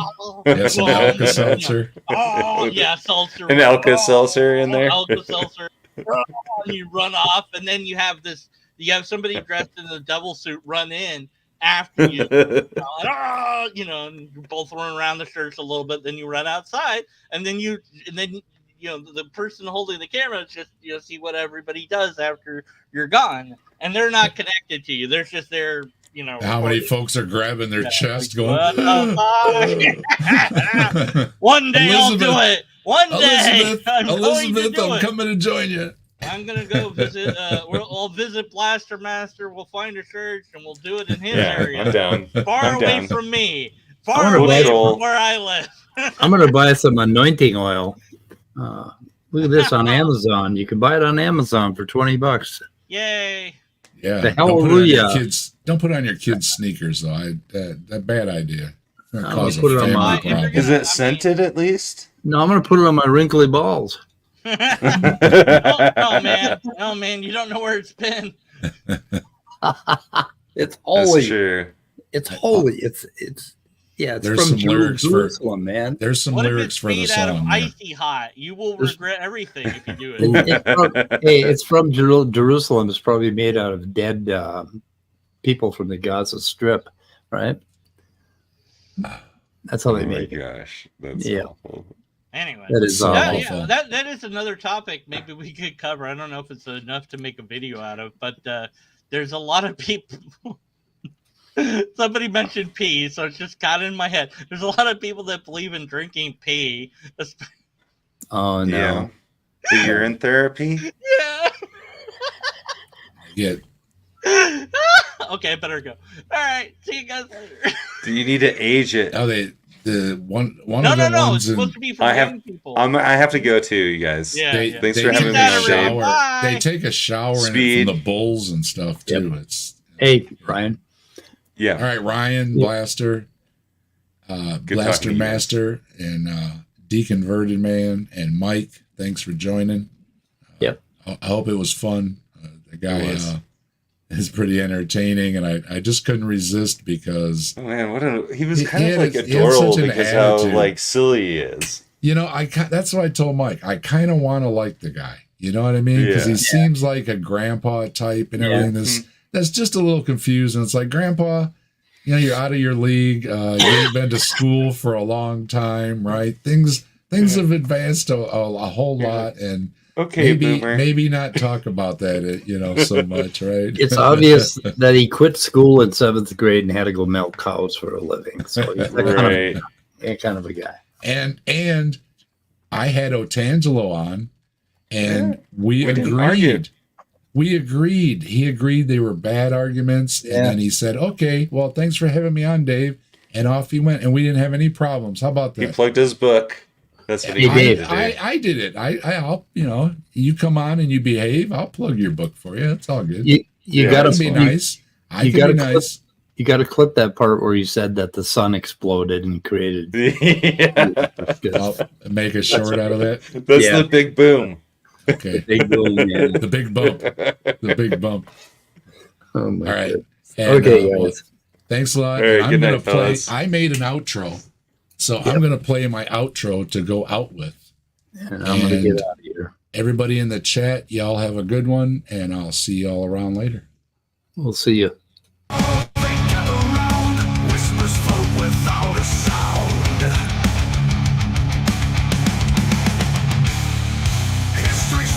Tales of the Lord knocking at the captive desk's door. Oh, legends live within these walls, silent echoes in the halls, books and stories on the floor, knocking at the captive desk's door.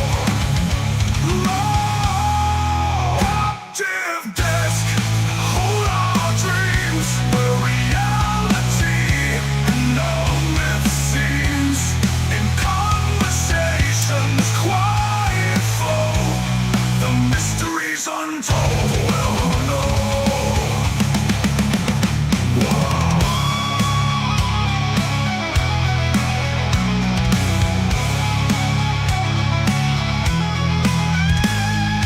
Legends live within these walls, silent echoes in the halls, books and stories on the floor, knocking at the captive text. Nerves are wide, hearts are keen, pages turn to secret scene, ancient maps and hidden lore, knocking at the captive text door. Oh, captive desk, hold our dreams, where reality and no myth seems. In conversations quiet flow, the mysteries untold will know. Here we sit in wondrous grace as the story